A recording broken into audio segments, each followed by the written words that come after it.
All right. So approval of the agenda. I'll make a motion. Second. Second from Doug. All those in favor then say aye. Aye. Opposed? None. Approval of our minutes is in the packet. I make a motion, we approve the minute. Brad. There's no changes or anything. All those in favor say aye. Opposed? Public comment. You're for the public hearing. aren't you? Okay. No one here then.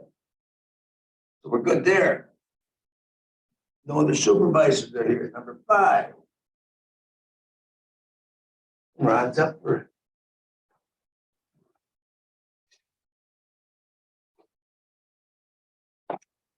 Do have a little. And look where you look at.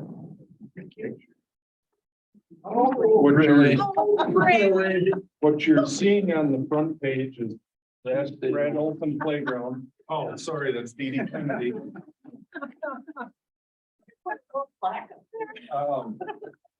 So Dee Dee Kennedy's done. The second page shows a ADA compliant handicap swing. We did some concrete work to get there so people can push wheelchairs if they need to up to either one. The flooring that you see around the playground is all rubber, so it's all ADA compliant. We also have Lotus Playground complete. That is not ADA, that just has a border with sand in it. We have the Woodley parking lot is in. We're adding a porta potty for the winter for snowmobile use. There's still a couple other things next spring that we'll have to do on that. With some picnic tables, and we have to mow a path down to the river. That should be good to go. Will you have signage by that new entrance then? Yes, Okay. yeah, and that's all forthcoming. I know we gotta work with Claire as far as some of the different signing and everything, so. Then we met with SEH for the ATV intensive use recreation area up in Sterling. And we walked that, so we're proceeding with that also. So other than that, that's the big ticket items. Brad, I hope you like your playground. I have a question on the playground. Okay, Can you remind us how much this playground cost us $70,000. for each one of them? No, just for this one. So one of the biggest, the flooring itself was 30 because it's ADA. So that's the only one that we plan on doing, making ADA compliant for wheelchairs out of any of them. So the one at Lotus was 22. So Thank you. I'll send you down the slide and say, Tracy, it was just 22,000. great. So any questions? What does my flag go up? Yeah, I mean, it's big. You got your picture on it too. That's the dartboard. Sorry, Tracy will donate to that. Say, The just darts. pull out one of your checks and they'll use that for a flag. Put an amount in there. Stebbins. All right, thanks. All right, thanks, Rod. Thanks, Rod. Some of you. Still. I can do 88 or 90.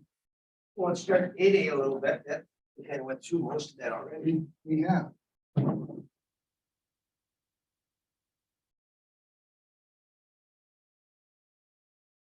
Did not bring it on the flash drive, but it is in your packet. That's the latest draft. Eric is not here. But the intent of this, the amendments was to provide some more clarity.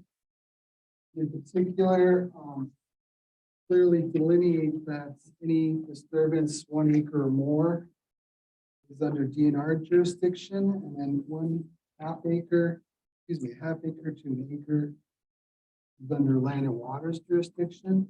In the event that DNR asks land and water to review a 1+ acre site, there is that $175 review fee, which you approved the last meeting. There was a lot of ambiguity in terms of exemptions, particularly for ag-related activities and municipal activities. So that was sort of a housekeeping effort.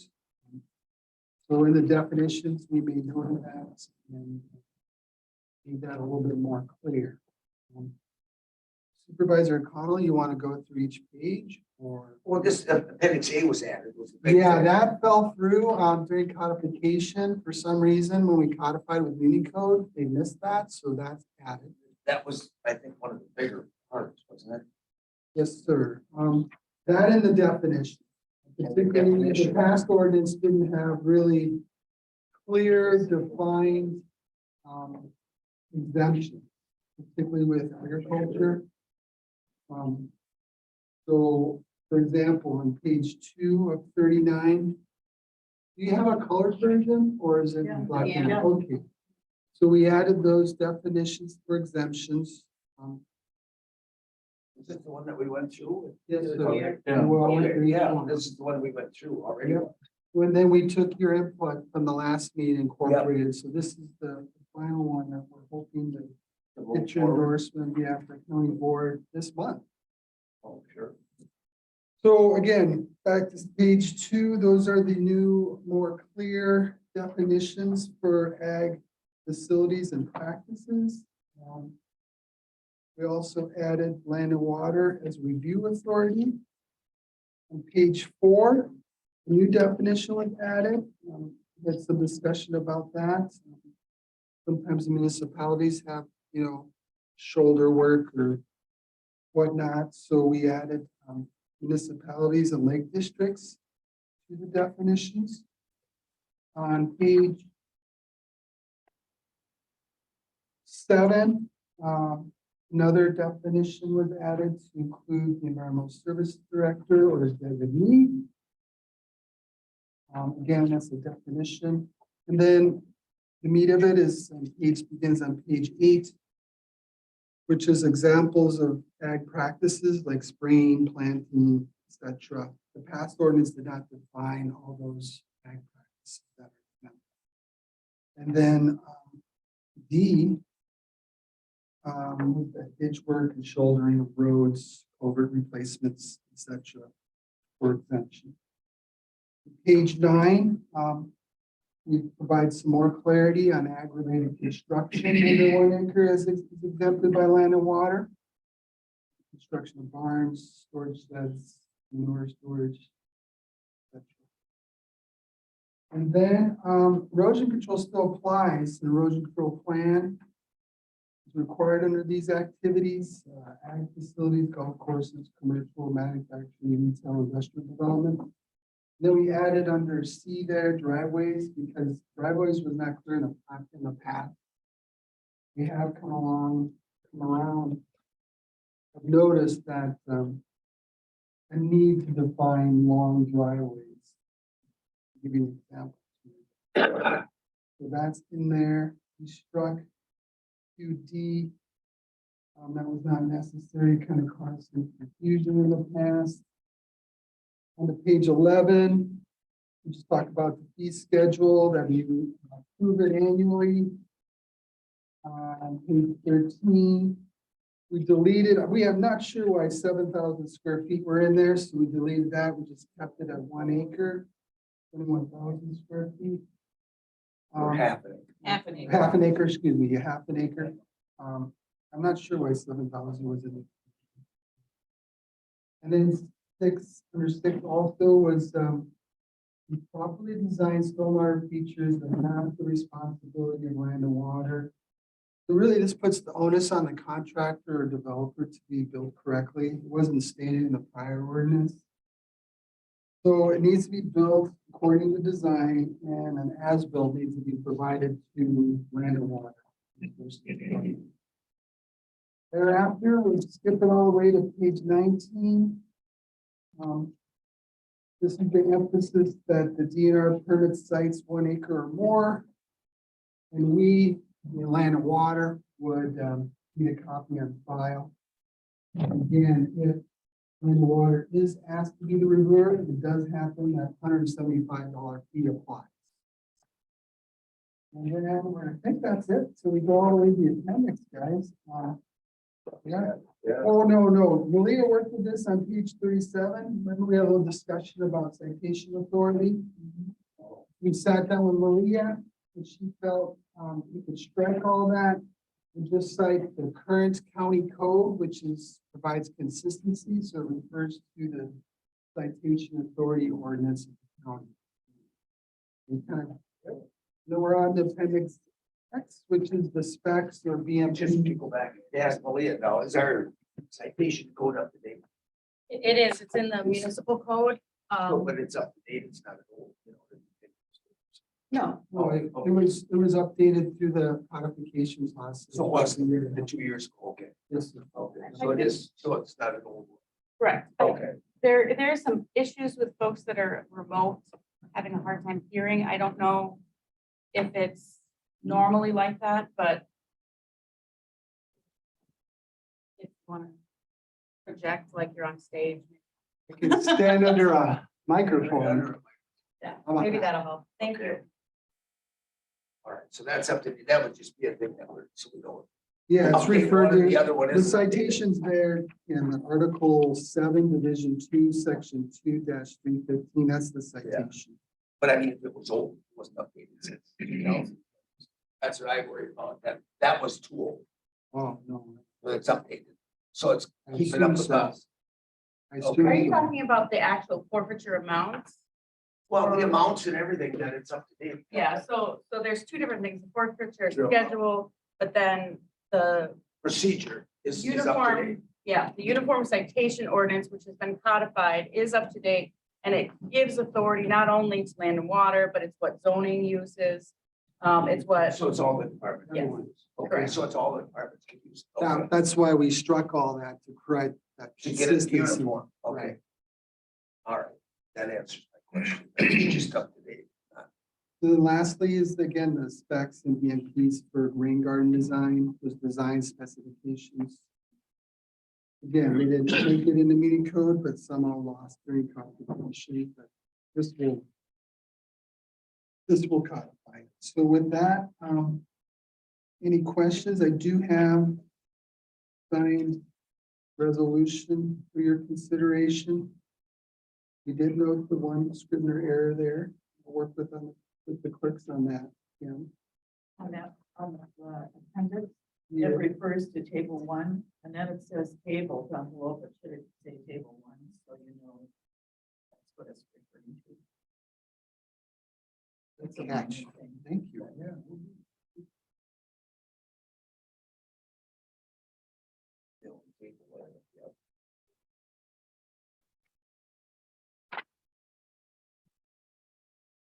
Okay, is there any questions? This one, we kind of went through it pretty good last time. We'll entertain a motion, to move this forward to the full board. Okay, Tracy. I'll second it. Anyone have any questions or? Not all those in favor, say aye. Aye. Opposed? Okay. Well, one of our list is off.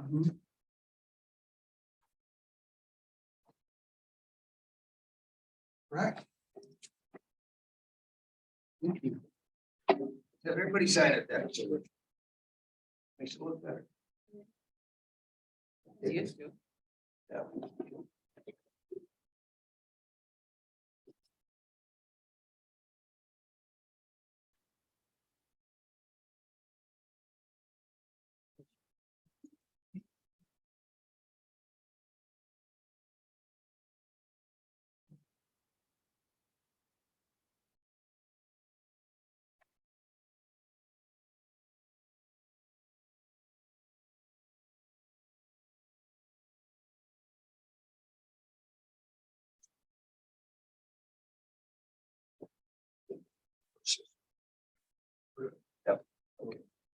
Just so everybody else knows, and that they're quite thick packets. What I just provided the committee is a copy of the September 21st environmental services minutes. When the applicant and that first appeared before you guys. Also, in that is exhibits 5 through 7. 5 is a letter that we received from Ben Campbell, which is providing that there's 3 legal bedrooms in their house. Exhibit 6 is a copy of the survey that was completed since your last hearing. And I should clarify, the one from Ben Campbell, Exhibit 5, and that one, he was in the house, or he did the inspection on August 12th. And that, but his report in that letter wasn't done until the 22nd, and so that was the day after our hearing before, so. And then Exhibit 7 starts off with a few pictures of the property line that were submitted by the applicant. And then the other pictures were taken by Kara Polk from our office. And those were taken yesterday during their holding tank sanitary install. So, and I've got all of that I can bring up on the big screen too. Just to start off, the motion that was made on the 21st was by Olson and LeBlanc, and that to postpone until the November 2nd Environmental Services Committee meeting, seeking additional information included completed map of survey or certified survey map, septic replacement, because if you remember, we had no file and that on what was there for sewer. The building inspector report, including the number of legal bedrooms and a thorough site plan map of the property, and that was approved by unanimous voice vote. So Exhibit 6 is the survey that you guys requested. The septic, and that is shown in the photos, that was permitted. Dennis Gilly was the one that installed that. And that was installed yesterday. And Exhibit 5 is the building inspector report with the number of legal bedrooms. The committee had asked for a thorough site plan map. I have not seen anything from the applicant on that. The only thing that we would have to go off from would be that map of survey or CSM. That's in there as well. Yep. Picture of the well, there's no map of it. There was some questions, I think, on the 21st about that, where the well was Where the located. well was located. Yeah. So, where can you bring up those pictures? Just kind of go through them. The same as what they've got.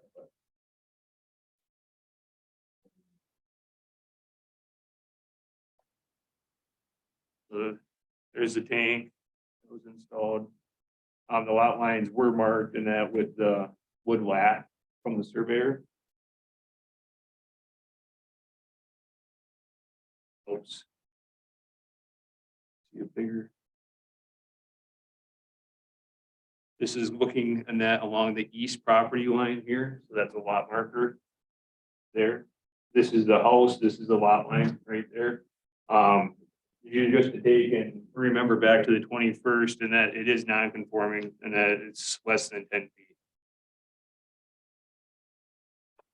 There is a camper there, Kara, and that had some question about it. It appears like the slide out was out. It is hooked up to electric. The jacks though to take and stabilize a camper are not used. This is looking kind of east and that, so the cabin in the background is a cabin and that they own. And then the lake is of course beyond that. So the tank is between the house and the garage, which if you look at your CSM map there, you can kind of see where the house and the garage is. So it kind of gives you an idea where the tank is. It's right in between those two. Another view of the property. This would be the westerly side of the parcel.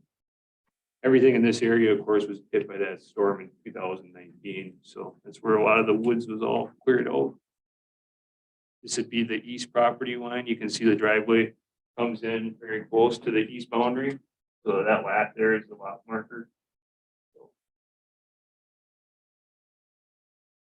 That comes up to that easement road, that's what the one was talking about. I remember that. Yes, so that was an exhibit that I didn't provide you, but I can have Claire pull it up so that we can show that. Go to exhibits. So the first exhibit here, exhibit 1, was the public comment that we had received from Greg Bauer. Greg Bauer also was here, and I believe he's here again today. And he provided comment at the last hearing. You can scroll down to exhibit 2. Here is an aerial. So you can kind of match this up with your survey. The house is here, garage is here, that camper is sitting right here right now. The septic went in right in here, in that location. This black outline parcel is an outlot, and that's where the private road is coming down through. So you can see that one photo that we had with the lot corner right there, the driveway's coming in along that side. Well, that's a 33-foot easement for that road. Okay.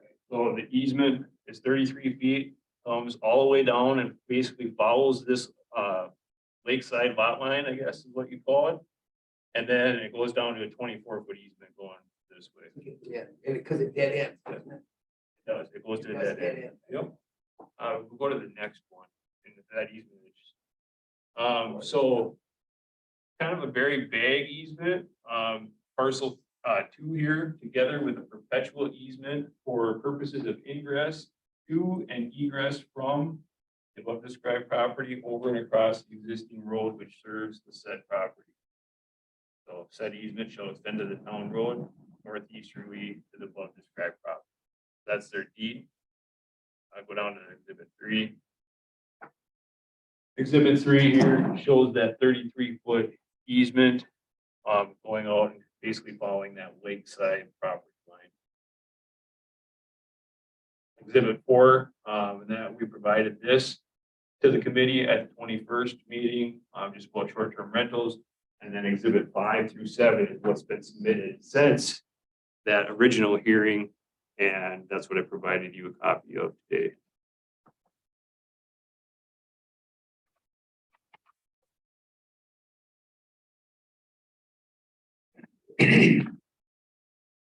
So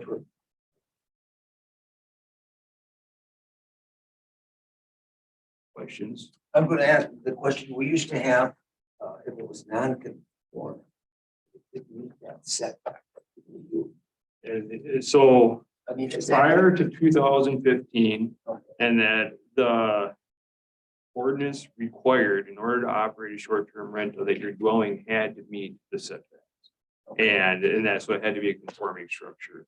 And so this house doesn't meet the setback, the side lot line or to the ordinary high water mark. So it's less than 75 feet, less than. That was the old one. We took some of that out. That was the old one. That one's been removed. Yep. Yeah, So that's that no was- longer in the Took some of that ordinance. stage So- stuff. We had to take some of that out. Yep. Okay. Now that well, is the well next to the cabin that close? Is that why the tank got out farther? It I was is, looking, it's yeah. right next to the, It should be in here. Yeah, it's like right underneath the eave of the. so it's the 5 foot, but I mean, so the tank is obviously. She measured that. She did, yep, yeah, I believe it was 47 feet. And one of those photos. Can we go back to? We've got a measurement on that. Oh,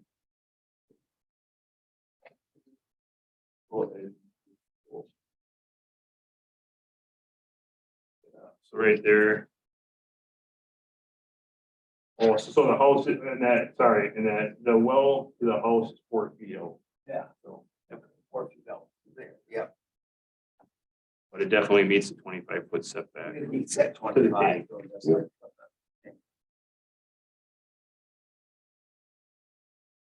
Go ahead and scroll. This is the lakeside of the dwelling. And it gives you an idea where the tank is. So Kara would have had her back towards the lake right here. We're looking out towards the private road in the garage.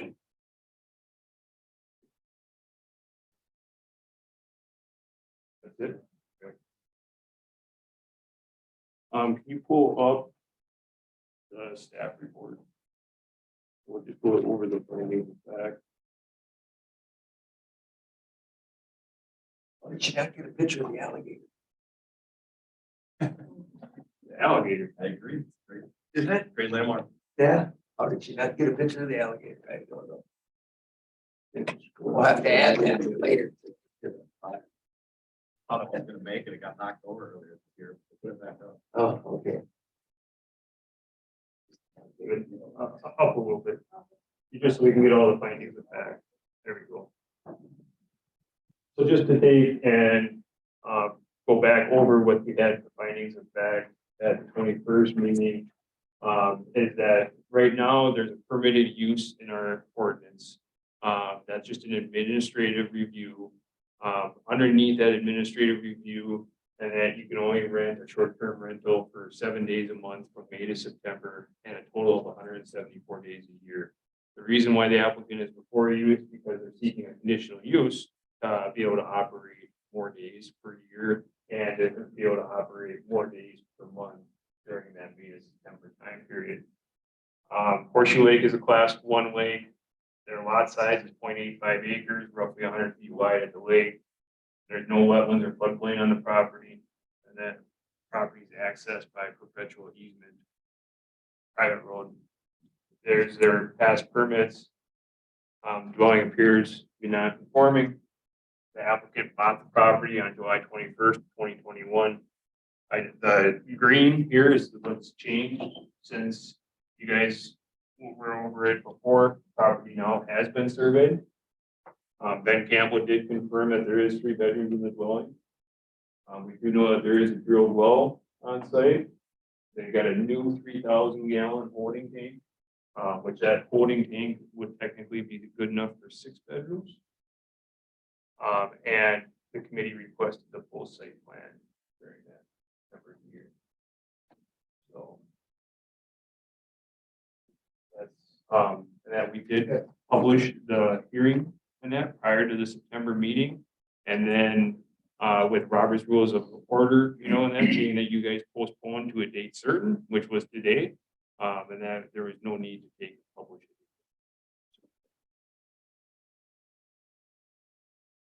So Malia, do we open it up for the public yet again or not?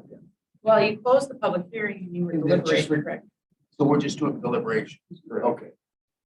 All right, so we're doing it regular. All right. So, okay, with the findings of facts and that. So the only thing. Oh, go ahead.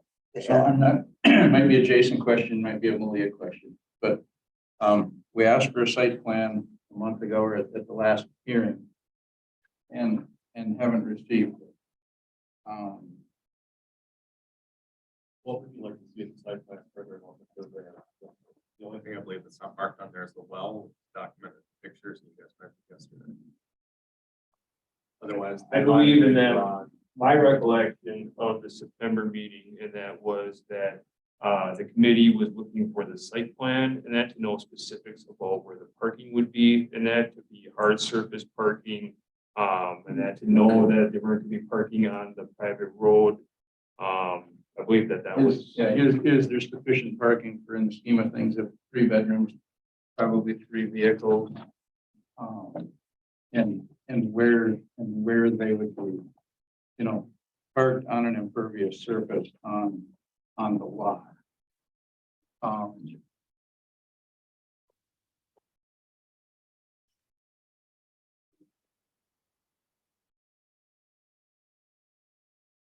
So I guess I'll say without that, I have a hard time moving forward one way or the other.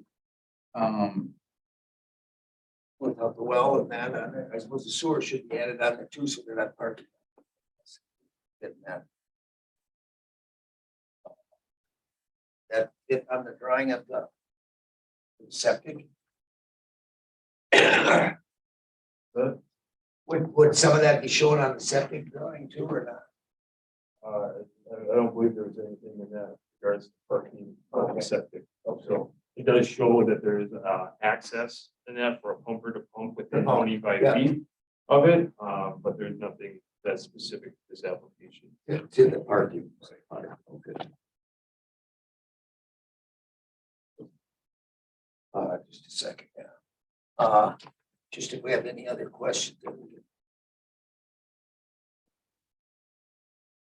I have more questions for you saying. Yeah, well, if there's any more, I said that's, yeah. I guess so The parking is one. I don't believe that, I guess they're not numbered here, but 1 through 12 are conditions that we look at, maintenance and safety, healthful conditions. Down to the last And then what he's one there. talking about are these 12 right there. Yeah, right there. It was there. I don't believe in the application were answered. A couple of them were, a couple of them are, probably irrelevant as far as, is it in respect to floodplains and floodways of rivers and streams, that's, in this case, that's pretty much irrelevant. But within the application itself, I didn't see a lot of those, or really any of them, answered. It spoke more to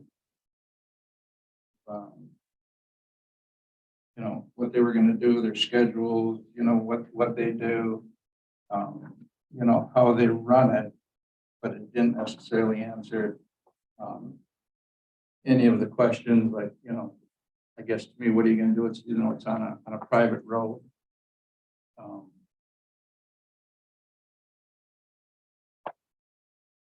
I guess I didn't see many of those questions answered within the application. So we should pick the ones if you think they didn't answer them and number them for them. So, Well, we're gonna certainly have increased traffic, okay, which is number 3 up there. I guess if I get my copy. Where does it talk about it? Traffic number. traffic number 7. 7 and 8 is traffic stuff, isn't it? Yeah, they must be in a different, Order. yeah, they're in a different order there. So, Okay. Yeah. Yeah, like 8, I guess it was the third one on there, but yeah, 8, increased traffic. Erosion potential back to 6, I guess that's where, I guess that's at least where I'm looking for a site plan of where the parking is.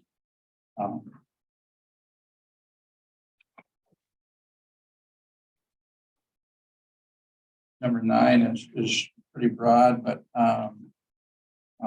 10 is it compatible with uses in the adjacent land? I guess, I don't know, is there any other tourist rooming houses locally? It's a business in a residential section, in a residential district. 11 certainly has been taken care of. And 12, guess I don't see anything. Parking, traffic on the 2, and then water.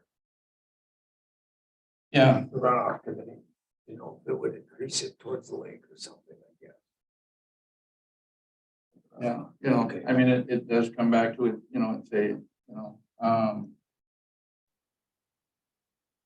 It's one of our Future standard like- conditions, yeah. like access roads, because it is a private road. Increased traffic. Is there a maintenance agreement with the other neighbors on the road? Who's gonna pay for the potential of the increased traffic? Who's gonna upkeep the road? Are the neighbors okay with it, that their road is potentially, their private road is potentially going to need more maintenance? Because we all know the more traffic there is, more maintenance it's gonna need. Would that be a question, Brett, who maintains Yeah, I'm gonna think just because it's a private road, it's split between the landowners. I don't know that. I mean, Well, we read the There- easement, it doesn't, the easement didn't explain, it just gives them egress. it gives them, It yeah, gives them the egress ingress, so it doesn't say anything about maintenance. It's that old one, yeah. I don't know of anything in that, even on that, survey done by Ron Hoffman and that, of that outlet. Usually in that they would know, if there was any maintenance agreements in that were recorded, besides the easement for the road itself. So I'm unaware that there's anything in writing as far as that. So, so, but I guess there again, just my thought, I think the neighbors should know, and I think the neighbors should agree that it's, or kind of agreement that they realize it's gonna cost more to upkeep that road and be okay with it. Because at the end of the day, it is their road and they're going to be footing the bill. But that's my idea. That's what I would like to see. Okay. I would like, Run up maintenance and road.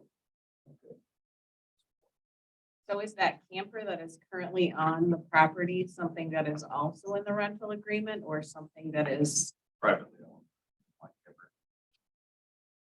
That, yeah, I had that question too. What is the Yeah. camper there? Is that like An overflow? additional, you know. exactly. And that in the past and in our ordinance underneath the administrative provisions that we've got that all sleeping accommodations must be within the dwelling unit itself and no campers or tents of other means of overnight stay allowed. So for the rental. For the rental part. Exactly. We have no intentions of letting anybody use the camper besides us or family. Good. So, Mr. Chair, just to offer some advice, if the concerns are about traffic, you put a condition on no more than 2 vehicles can be at the house when it's being rented, something like that. Or if there's going to be more, they have to have an approved plan for the parking area, something, something like that. Or if we're talking about maintenance of the road, they have to enter into a maintenance agreement with the neighbors. Maybe they put a larger part of the bill because that's what they agree to with neighbors, but you can put those conditions on as something that has to be done as a part of granting the conditional use. Rather than saying, I don't have this information We could do the conditions and they would have to come back. to address those concerns. Yeah. Yes. These could be conditions. And come back to us so that. No, you put conditions, as long as they agree to meet those conditions, it's granted, and if they Oh, I violate. see, okay. Right. Yeah, and then if they don't do any of those, that's. So instead of just asking, I guess we could do it that way too. But you can't ask the applicant these questions. There is a record that's being created. You're not going to be taking additional public comment and Yeah. kind of go back and forth, but you postpone this to a date certain so that you could have certain questions addressed. So having the applicant address those questions, rather than you guys in front of him talking and he's clearly got something he wants to say, it might just hasten everything if you say, come on up and answer these questions. Okay, sure, yeah. 'Cause it's not like this, yeah. All right. So feeling, do we want these ahead of time or put the conditions on? How does everybody feel about that? Because that's what we're gonna end up voting for, or whatever. This isn't all of it, is it? Don't we have the next part, about more days too, if they want? Yes, so they want to do 365, so they want to be able to rent a euro. Okay. I mean, I think that would be more of our That's what the base application discussion, says. yeah, that's what the application's asking for. So I think. Brad, on your concerns, do we want to make these conditions then? Or do you want to see them ahead of time? I guess that's. so the conditions, Malia question, I guess, the conditions would have to be met like anything else. The applicant would have to prove to the zoning department that these conditions have been met prior to renting out the, If that's how you put the condition on, yes. If you just put the condition on that these things have to be met. If you want there to be, it must be proven to the zoning administrator. And if you start doing that in every case, you're gonna create a whole bunch of administrative stuff on the backside for the zoning administrator. But then if in the future budget, you grant another zoning administrator, I'm sure they'd be willing to take that on, or you put the conditions on. And then if it is determined at some point, either by complaint or otherwise, there's been a violation dealt with at that point. But again, I do think you have the discretion to say it must. I think I got a way around it. We'll get there. Well, that's what I'm looking at too, that we should then, because we did postpone for these things, we should have these before we do it, so there isn't a backlog on the administrator. Because now, if we just say here, you gotta meet these conditions, we're gonna wait for a complaint to turn it in or out.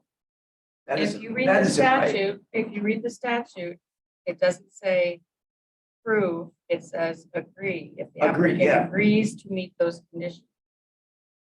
But I mean, if we set these conditions out, and they agree to it, and then we get complaints because they don't. Do it. I think we're doing things backwards. I think this should be upfront done. Don't you think that we should have this in front of us? And then agree on what's there. Now, we're making conditions that we don't know if there'll be anything happen to them until we get a complaint. Well, that's not very good process, I don't think. Because Jason, how hard is it gonna be? I on you don't have guys? it, and that as part of this staff report, but the ordinance, and that does allow the committee to seek additional information. I believe it's probably Sure. section 42-150. Okay. And that's, so I mean, that's what you guys did last time. And Yeah. and one of those things is the site plan that determine, really, when you're seeking additional information, you're trying to determine whether or not you have a complete application. Right. And you're trying to determine whether you've got enough information and that to take and assign the appropriate conditions. Yeah. So that they're reasonable, you know, Yeah. because when we look at conditional uses too, if you read the statute and that it's upon the applicant and that to provide you with substantial evidence and that to take and meet these criteria. And the substantial evidence is to be determined by a reasonable person, if you read this. So what is a reasonable person? And that, what is a reasonable condition? You need that substantial evidence for. Well, I would say, I mean, any conditions that we put on, you wouldn't know until, the applicant wouldn't know until we put them on, so there's no way to, you know, to say, well, here, I've done it, I guess. We asked for a site plan. I didn't get it.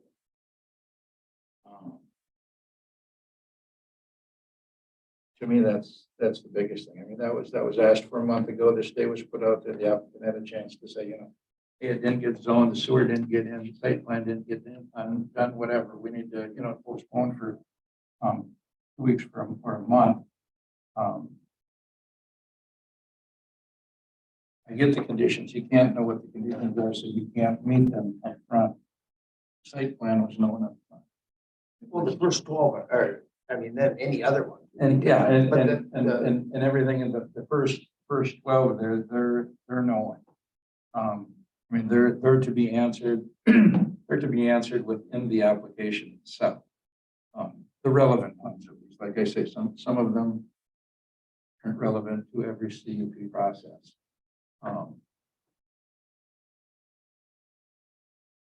As far as the conditions and like our time and enforcement and that kind of stuff, some of these conditions and that could be prerequisites, you know, and that you need to have, you know, for example, like you guys did the last meeting, having the lot lines clearly marked, you know, I mean, that's something that we would check before we got a complaint. And some of them might be and that on the back end, you know, and that, like Malia said, only 2 cars there on site, you know, that's something that we can't take and, you know, verify before we issue the permit. That's a complaint or an after the fact. Condition, well, noise or anything like that. So there's, I mean, we're gonna be doing both and, you know, I mean, we have to take and we have to do what we need to do in order to, you know, make sure that they're complying with the conditions set by the committee. And then follow through on the enforcement process, you know, which you guys just went over that procedure in that the last meeting, so. Okay. And I just want to back up on easements, Leah can help me. But years ago, when they wrote an easement, this is the way they did a lot of them. There were negotiations on who's gonna do. Because now after a certain date, and I don't know, maybe Jason knows in 2019, 2018, state stepped in and said, when you write an easement, it's going to cost $1. That's the way they're supposed to be done now. But as far as Reed said, at this point, because it's written this way, it's just a negotiation. They cause it an issue down the line because somebody may do something with the road easement that the others don't like. Because one person on, I think, they paid their easement, and the other people didn't like that because it was an increase he had already done. So I mean, it gets real technical, but there is no, the way it's written, it's a negotiation. So, it's changed in the contract. Yeah, but when it was written, there was no proposed, in this case, there was no proposed first rooming house that was going to, it's, But that doesn't matter. It's already, the easement's there.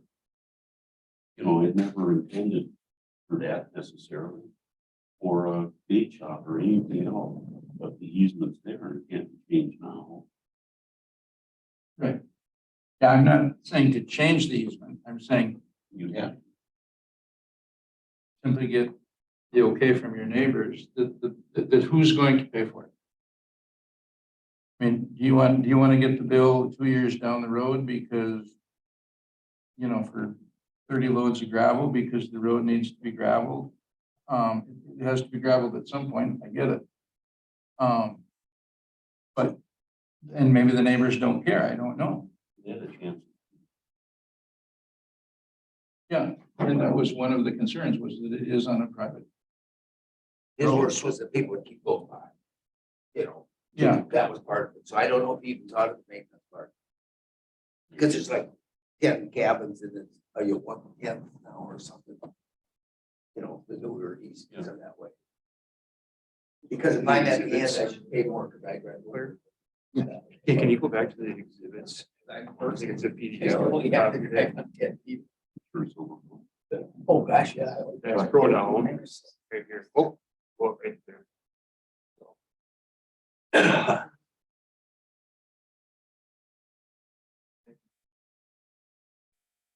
That's just a map and then up the area. Yeah.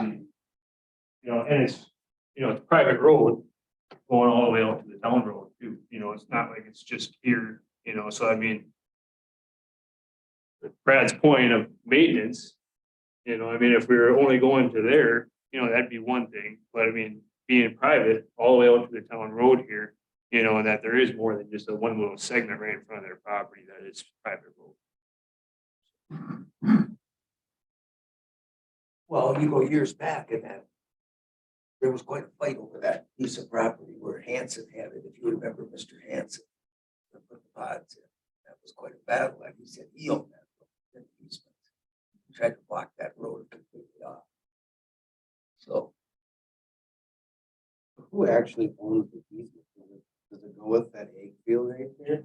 No, So when it's past that north black line. Here, yes, the person that owns the egg field owns the road. yeah, And that, but the black parcel, that's the same as that other survey that I took and had as exhibit, and Craig Bauer owns that. So the underlying title. that road, even though it's named and everything, and then it's Fifth Street at the other end. Named in that is just because of the address. That's up for addresses, okay. Just redid all of that area. Okay. Well, we can put these as conditions and bring it back or what? I think we just do a condition. Or, I guess. So like you talked about the parking and when you rode into the lake. Don't these pictures kind of show that you're probably gonna drive around the house and everything's gonna go back into the property, not towards the pictures again. And it looks, to me, it looks like there's plenty of room for parking and turning around this here. More of a garage area. There you go.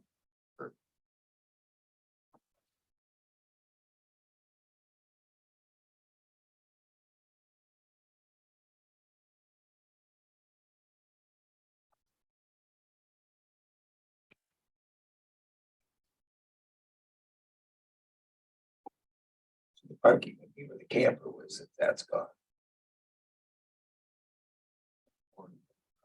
Slab or Yeah, all gravel and slab. There's plenty of parking on site. I imagine you could park 25. What?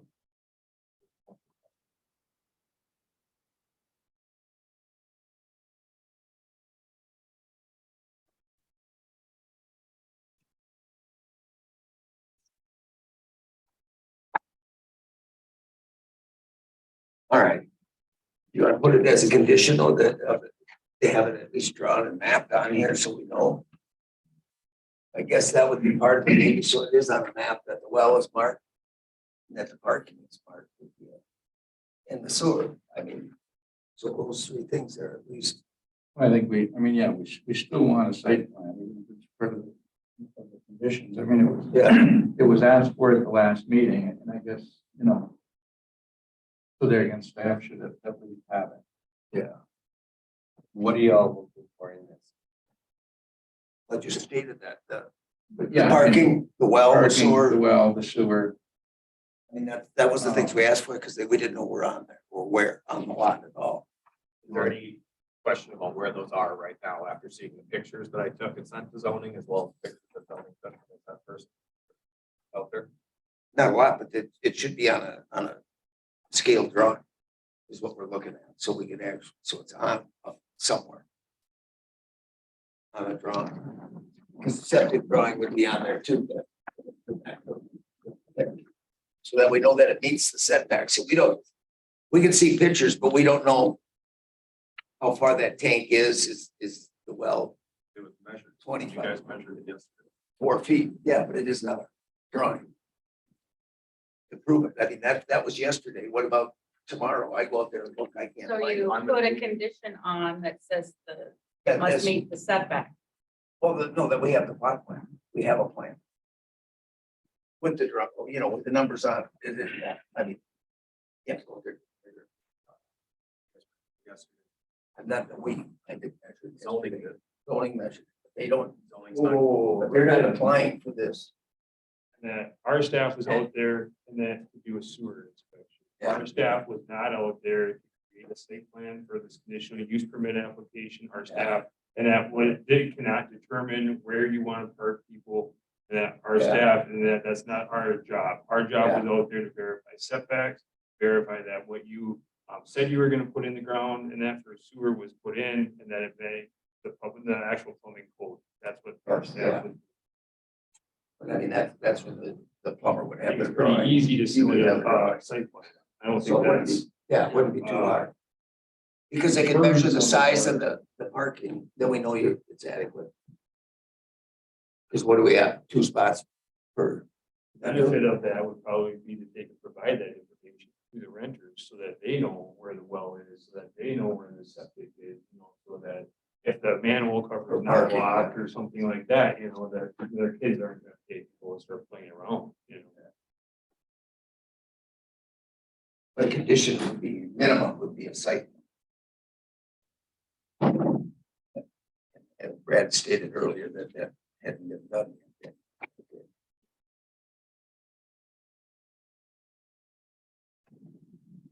So the site plan would show, yeah, it doesn't, it runs away from the lake.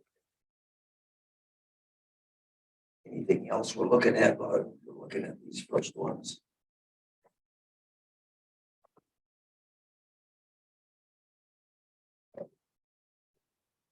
All right, so then now we have to deal with the amount of days and time.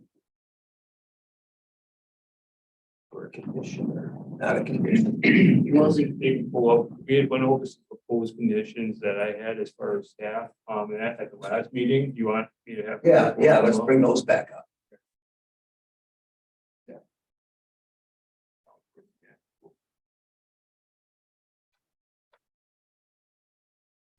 Okay, so again, the green is what's been changed. So before we didn't know what the septic capacity was, we didn't know the number of legal bedrooms in the dwelling. Yeah. And so now that we know the number of legal bedrooms, we know the sanitary size, 3 bedroom, 2 people per bedroom, and that comes up to 6 people. And that at any time on the property, that's a public health deal. We've got provision C there, and that deals with that camper. Everything else here was talked about. The black is our administrative conditions right now. So those are our standard conditions and that apply to all of them. And the red was just the changes in that we had proposed, and that like G there, that is not in our current administrative conditions, the 17 that we've got right now. So the red was proposed at the last meeting, the black is normal, the green is now since we got the new information. So, for example, in that before, Polk said that existing septic system be inspected and, passed. Now I just changed that to, you might say that it's inspected at least annually. Being it's a holding tank, it's probably going to be inspected more often than that because I'd be only getting it pumped once a year. So I don't think that's too burdensome. But that's, yeah. And then the proposed conditions, just because I didn't want to get into double characters and that you guys had removed the injury insurance, and that before, and I just said that the applicant must provide adequate signing to stop guests from traveling east of the driveway there. So those two aren't related at all, on that, but, like I said, I just wanted to use W again, so. What did you have for the days? Didn't have that, so. Well, I see minimum period of 7 days of any given time. Here's one. Right, so the right to rent law does allow a county to regulate that 7 days is the minimum rental period. So that they're not overnights, they're not 2 nights at a time, so that they would have to rent one at a time. Jason, and there again, maybe Malia, because that also states that it's a maximum of 30 days. Does that need to be on that line too? And it gives us the ability to set a minimum of a 7-day rental at any given time. But once you go past 30 days, it isn't, it no longer becomes a short-term rental. Correct. So my question is, does that need to be on there, that it's a max of 29 or 30 days? Well, they wouldn't need a conditional use permit to rent it for a period of time for 30 days, so I don't think you need to Okay. be Put that- explicit. put it- Okay. Yeah, on the Right. degree, yeah. Okay.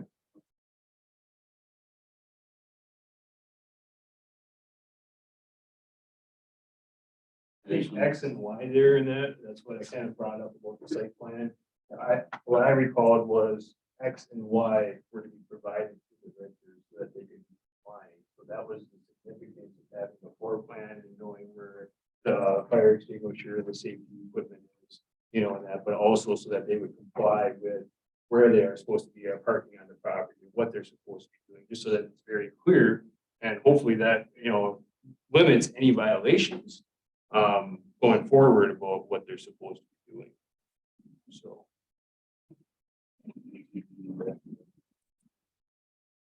Says it within 40. That's a very common thing. A lot of our counties and that across the state are maybe a little bit late to the game on getting to do short-term rental rules and regulations, permits. But a very common theme is the 25 miles, and they're all at 25. And that you guys can change that. That's an arbitrary number. There's no limit. Yes, maybe if you can. I'm sorry. 25 miles of having an owner then, That's what that's. Owner operators. or like a Yes, designee. yeah. Or designate. I would recommend not doing it. Not putting a number on it? If the goal is to have somebody responsive within a reasonable amount of time, put that responsive in a reasonable amount of time. So if it's a, What's a if reasonable amount of time? the lawyer answered I know. everything, how It's long the is, lawyer's when are we answer. gonna get there, kids, within a reasonable amount of time? So like if it's a If it's fire, Judge Black, it's 3 years. So, see how I look at it? we're not in closed session right now. I know, but I mean, that's a reasonable amount of time. It's just unbelievable. So is there, can I say, is there a difference legally, I'll say, if it's 25 miles or 30 minutes? Or an hour, or, I mean, is that what you're saying, is that we should put instead of a mile, put a time So if frame it's- in there? So if the issue for responsiveness is sewer spilling into the lake, you want that to be as fast as possible, right? So the owner should have contacts with people who can be responsive, and that those people, whatever they are, the businesses that will be responding would respond within a reasonable amount of time, not to exceed whatever. But you're not going to be able to think of every possible requirement for why an owner would need to have somebody there on site to do something. You know, if it's a fire, hopefully the, fire folks come there as quickly as practicable, right? So I wouldn't put a number on there. I would use the word reasonable. That would be my recommendation. Because every circumstance is going to be different.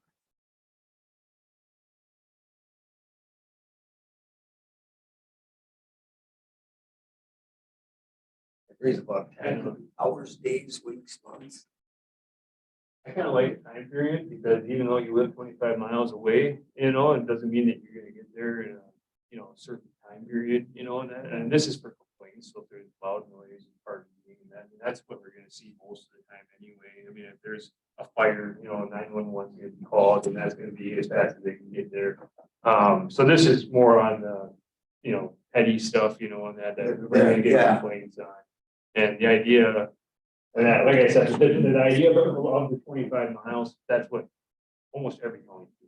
And that, so, but that's them, maybe a time period would be a better way to go about it. But, does that mean that I can go to Arizona, and that all winter and rent out my place? That's what I think that they're trying to prohibit, and that is, because that's not gonna be a reasonable time to get that. Sure. But then how do you, and then do it? Because if you lived within 25 miles and then you go on a 2-week vacation and that overseas, Still, and that you still don't have somebody there that's in a reasonable amount of time. So, But you could have an agent. I mean, it's not necessarily the person being there, it's a representative of the. really, in that G and H go together, because in that if you got that contact number for that person that's available and that they call it, and that hopefully then G, if it's a 1-hour response time, just for example, that hopefully they can be there in an hour, to resolve that. I mean, then at the same point, their agent could realistically be the neighbor to Either side. either side of the dwelling. Could be, yeah, could be. I mean, it doesn't have to be somebody who cleans the house for 'em or mows the grass or does whatever. It could be anybody who is truly a neighbor. Yeah. Could be, hey, here's $50 for you. Whatever, will you, and can people call you if there's a complaint or a problem? Because there again, is the renter necessarily gonna know, well, who am I supposed to call for? For something The besides tank pump, 911. because it's running over. Or besides 911, yeah. If it's not a 911 issue, Right, that's basically what we're dealing with. yeah. We're dealing with, they're having a wedding or something, and there's 50 people there or something like that, or a party at 3 in the morning. I think we should just leave it in there. If they don't like it, they don't like it. Most people will have somebody, I think, close enough or when they get the call. Like you said, if most of the counties are doing it. People should expect it. Well, it's consistent. Yeah. I guess I don't know. What do you think? leave it there so they can have an agent close. I'd rather ask you again. Just hope that we just. I know. But we don't want reasonable time because there is no such thing as reasonable time. Reasonable time not to exceed an hour. You put 25 miles, is it as the crow flies? Is it when there's lots of snow and ice on the road? But it doesn't say a time, they just within 25. I like An the agent. reasonable time within an hour, something like that. Because the 25 miles, you know, that, if I take them 2 hours to get there, it doesn't mean that they are available, you know, I don't know. I like the time. I just don't like to leave it open-ended. I'd like to No. put something on it, because Yeah. reasonable time. Yeah, I mean, I'm not against changing the miles to a time or something, but reasonable time. Yeah, at least say 1 to 2 I'll be hours. back, or I'll be 2 back hours. in the spring from Arizona. Yeah. That would be a reasonable time. So what would we put, like 2 hours? You could drive quite a ways in 2 hours. Or get somebody. Well, even just a call back, you know, being able to call somebody back within that time. Well, that's what it says, that 24-hour contact number. Yeah. Okay, cool. Yeah, but that's where it is, the owner or the agent, you know, the number has to be there, so. Yeah, I mean, at 25 miles, we're not stating that they have to be there in an hour. Yeah. Or, you know, because maybe it isn't, Yeah. maybe it isn't a time thing, maybe it's just a question. You know, maybe it doesn't have anything to do with, A bird went through the window and broke it. What do we do? Yeah. yeah, it doesn't Something mean that whatever necessarily the complaint is. it's a major thing, it's just a matter of, I guess, of having someone who is not necessarily the owner, but someone who has some say, you Yeah. know, the ability to make a decision or say, you know, call whatever, you know, sewer pumping company, that's who you need to call, or whatever the issue Most is. of those aren't Wi-Fi. So should we put reasonable time instead of mine? I'm okay with that. So should we just say that a reasonable time and say 2 hours? At least to get a response. I like a hard number like that. I mean, if we're gonna be enforcing it and that. Yeah. I can't go out there and pull somebody's permit because they had a party at 5 o'clock and their management company and then hours are 8 to 5. You know, that and they don't respond till the next day. I mean. So 8 in the morning, yeah. That could be argued as a reasonable time. But if we have a set time and they can provide me when they called and that it was still going on at this time with no response. So reasonable time to respond within 2 hours of notification or something like that. As far as the time period, that's your guys' Yeah. decision as a policy. I'm just telling you that administratively. To have a number like that nobody called back or anything, yeah. So I just would like 2 hours or something. I mean, Yeah, I'm it should fine be with somewhat reasonable, Yeah, I think, I'm fine with 2 hours. you know, without making it so hard to. So, enough. Doug, 2 reasonable time, well, it's 2 hours now. Okay.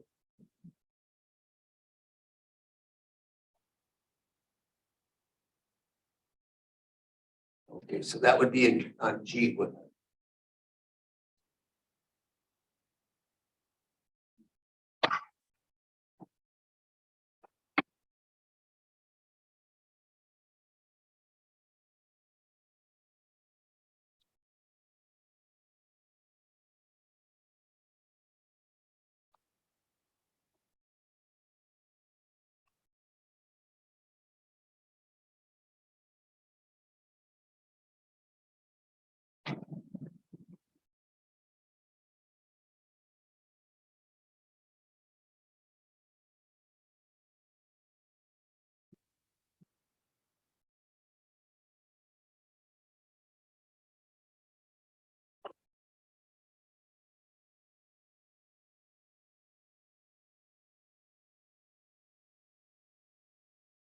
I have a question with that, the way that's written. So if we go back to the sewer issue, right? So the sewer's overflowing.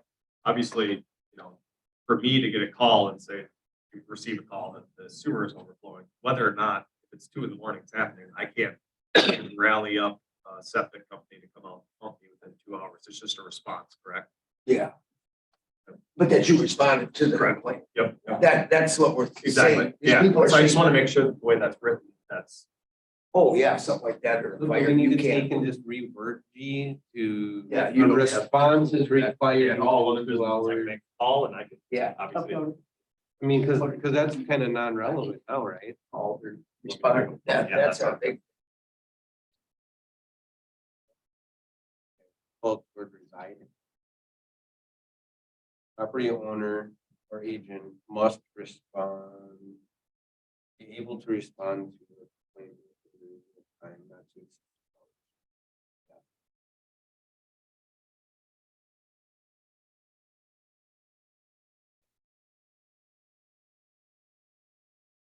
That's the condition. Would you strike the second sentence then?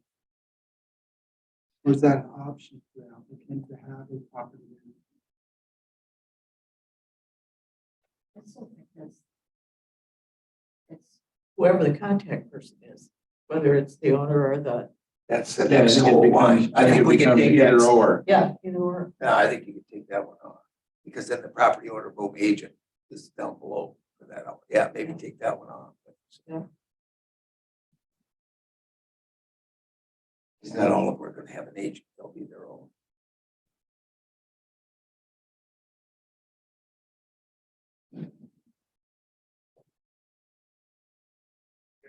We did everything on this page then?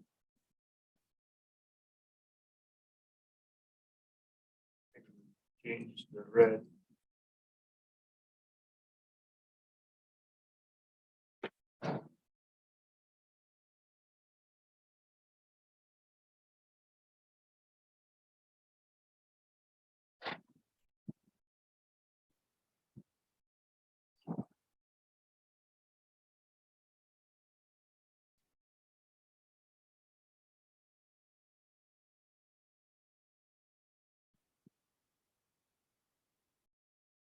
Okay. Thinking on that about any of the red ones or anything to add, subtract? Those are just ideas. Okay, so- From other counties. Yeah, so I'll jump back to T again, just in addition. So the state rental law says that we only have to allow 180 days, right, Malia? Maximum, yeah. That's your limit is, if you wanted to limit it, you still have to at least allow. 180 days. Right, we have to allow 180. Yeah. Minimum allowed. Yeah. That we can. So, and if T is the right spot for it or not, I guess I would like that added for, what, for max, is it would be a maximum of 180 days? They could rent for less if they choose. They just couldn't rent for more. I kind of got that. That's on the end, right there. That's on the end. And the last one. Right there. So those are the numbers, the two we did. Is he not asking for more right now? Yeah, he's asking for, Year round, look at the Yeah. the last time we started. What is the second one? We make it so that it's even 7, we make it 7 days. 7 times. Nothing. 20. Well, some people might rent it for 8 days, Yeah. 9 days. Yeah. Yeah. Or 10 days. it doesn't have to be, 7 days is the minimum. It doesn't say I can't rent it for 20. I would like to just make a comment that I think last time you guys said you would, you were trying to push some of our rentals outside of the summer time period, high season. You put us on a 7-day minimum, we're not gonna be able to do any rentals in the winter. We can get 3-day rentals over long weekends in the winter, but you're effectively gonna cut out winter season for us, so we won't even probably try to advertise for during the winter. If we're stuck with that 7-day minimum. So I can see where you guys might want that, but I can just tell you it's gonna force it all into the summer. And going forward, anybody else that applies, it's gonna be the same. So you're kind of hamstringing yourself a little bit, if you keep that 7-day in there for what your objectives were. Go ahead. Doug. I'm going back to asking Malia again, that chart that we have, I don't have my notes today. it says 180 days consecutive. So if they pick the summer, they're not gonna have it pretty. You can limit it. Right. You don't have to, but you can. No, you're right. Yes. It can be 300. That's just a minimum, but it's 880 days consecutive. Right, but then it can also be, if we allow 365, it can be 365 days consecutive. We can It says that, we get this, 180 is a minimum. yeah. Then we can do more if we want. But they can pick whatever 180 days and start April to whenever the 180. So can I ask the applicant a question on that? Sure. So you want to rent it out for less than 7 days, you're saying? I'm saying if you allow us to rent for 7 days, and if you say cap us at 180 days a year, if you give us the full 365 to rent, 180 of those 365. If you allow us to go below that 7 day, then we can pick up some of our 180 days outside of summer. Otherwise, if we're limited to a minimum of 7 days, we're not going to be able to get 7 day rentals in January or February, but we might get ice fishermen that want to come up and stay for 2, 3, 4 days, which would eat up some of our 180 days and open up some of the summer. So would there be in return less lake traffic and less traffic? during- Potentially less traffic during the summer because we might actually be able to get some rentals. Potentially more though, too. Because we're opening it up to 365 days a year.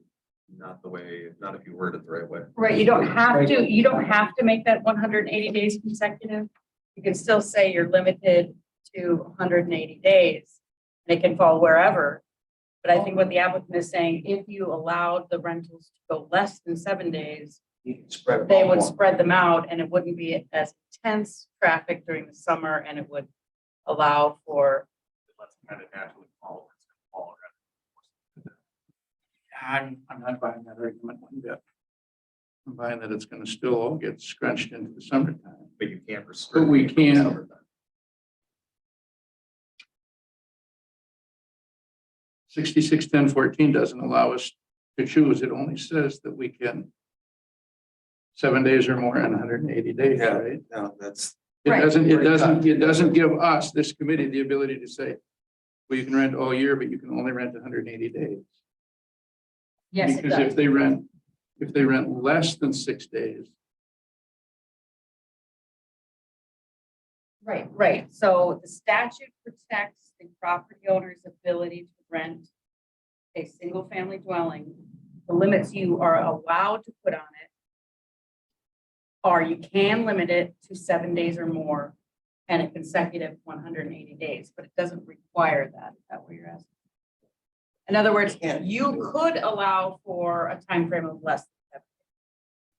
You could allow for that, but you cannot say you must rent for 8 days or 9 days, right? Have to at a minimum allow for 7 days as the minimum rental, but you're not required. You're also not required to have that 180 days be consecutive, but it empowers you as the municipality to require that it.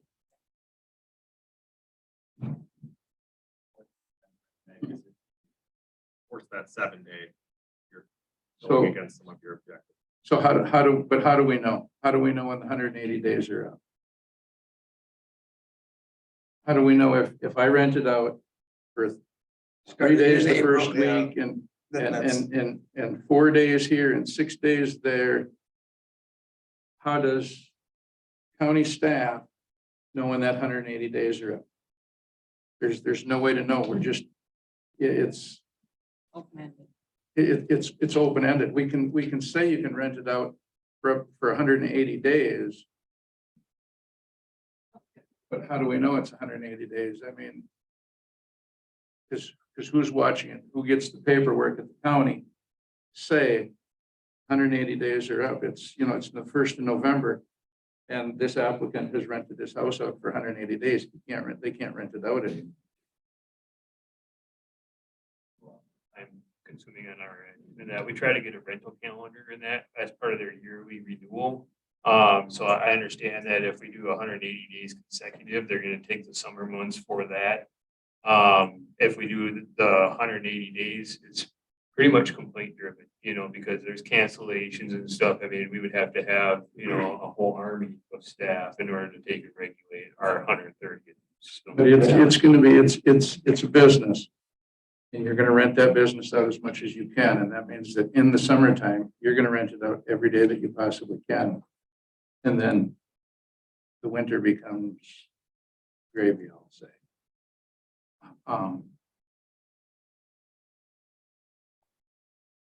From my side of it, and that, basically, I think what the 7-day minimum rental period does is it limits you to basically 25 or 26 different people, and that if they're doing a 7-day rental, it might be less, 25 different people that could possibly be at that property throughout the year.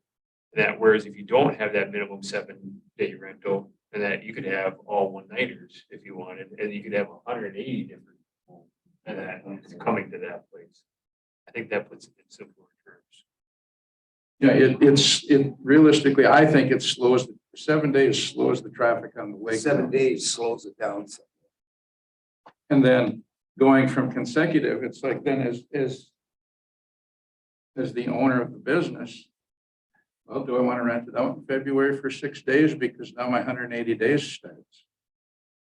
If it's just a portion of my 180 days, it's just 6 days and I've still got 174. 174 to go. So I like the 7 days. If somebody wants to come and stay 3 days, Or would you put up to 7 days? So that. no, that's because the then same, they no. could, no, because then they could just rent less for Then you less. can rent one Okay. day at a time. Yeah, they could rent, yeah, because then that was leading into Jason of having, a different one every night. I can say from practicality standpoint, overnight stuff. 3 nights would be probably about we'd even want to deal with.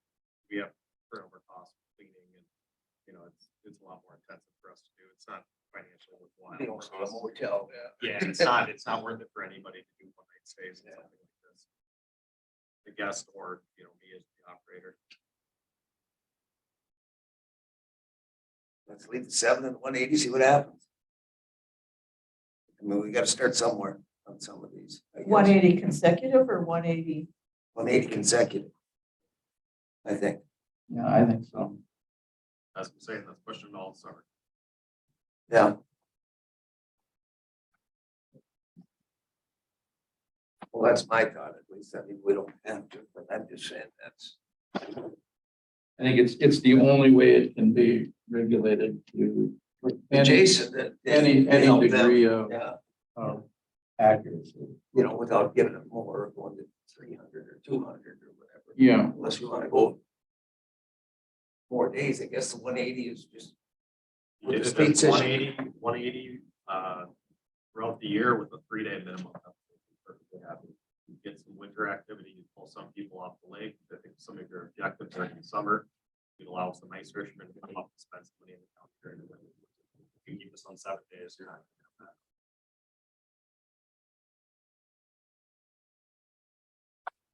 gonna have that. I'm still for this. I don't know. We gotta start somewhere. Use that. Yeah. Sure, okay. Tracy, what do you think? Like just.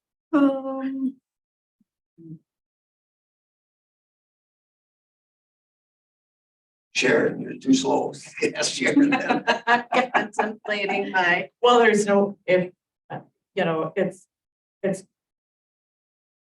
it's gonna be hard for staff to regulate something like that.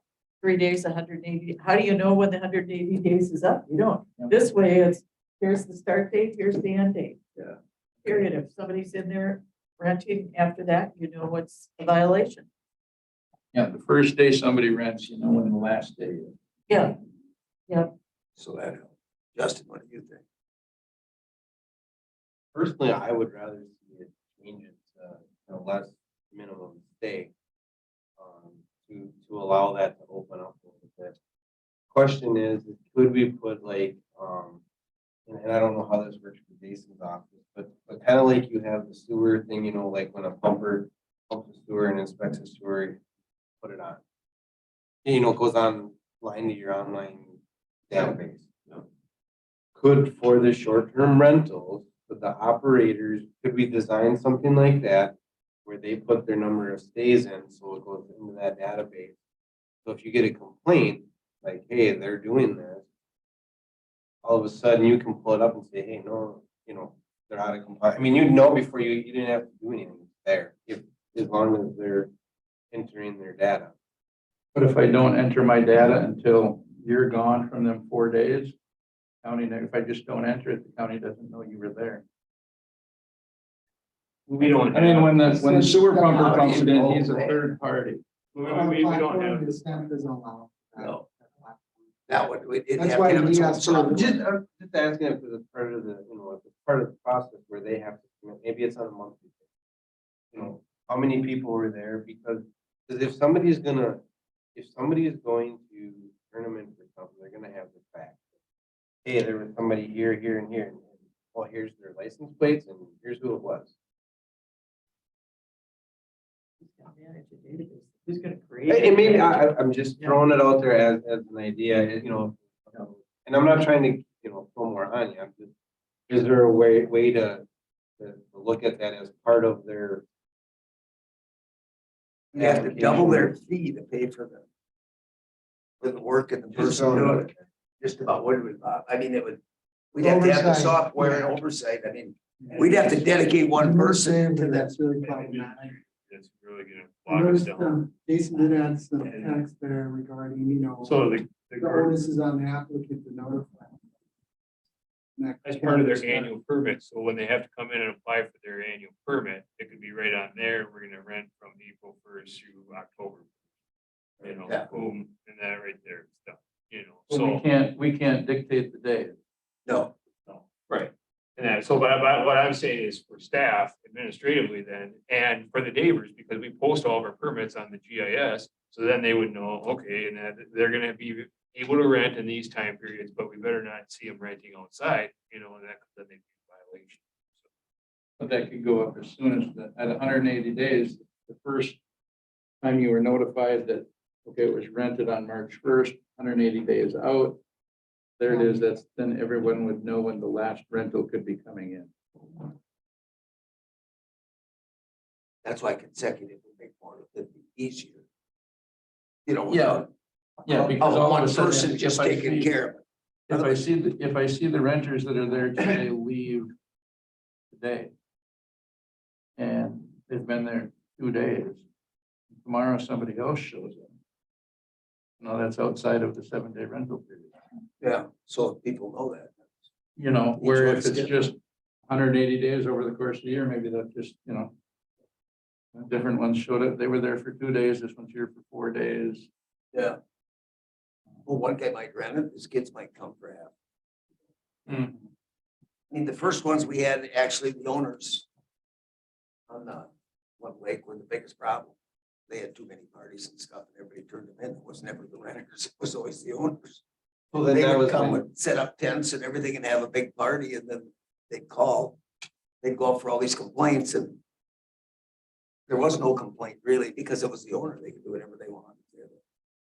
And that's my next question, is how do you know the difference between the owners and family versus if you're renting out? That's complaint driven too. See, so that's what I said. They'd run out to these places and it was the owners.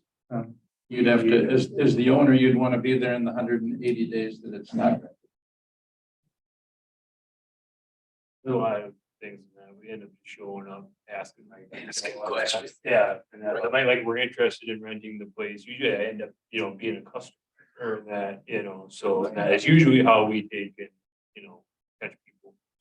There's so many scenarios. It's, And if the owner wants to show up within the 180 days, it's just burning up the 180, a portion of the 180 days. yeah.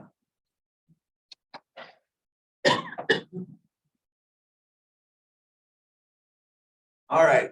So is there something to say that if we start with this, like their next go around for their permit, they can't change something So like if this really isn't the time frame they're looking at, can they then come back and say this is not working, this is, we would prefer it to be, you know, That should, to like apply for into the something winter, different. yeah. I mean, every year they Every can year, start they- it on a different day.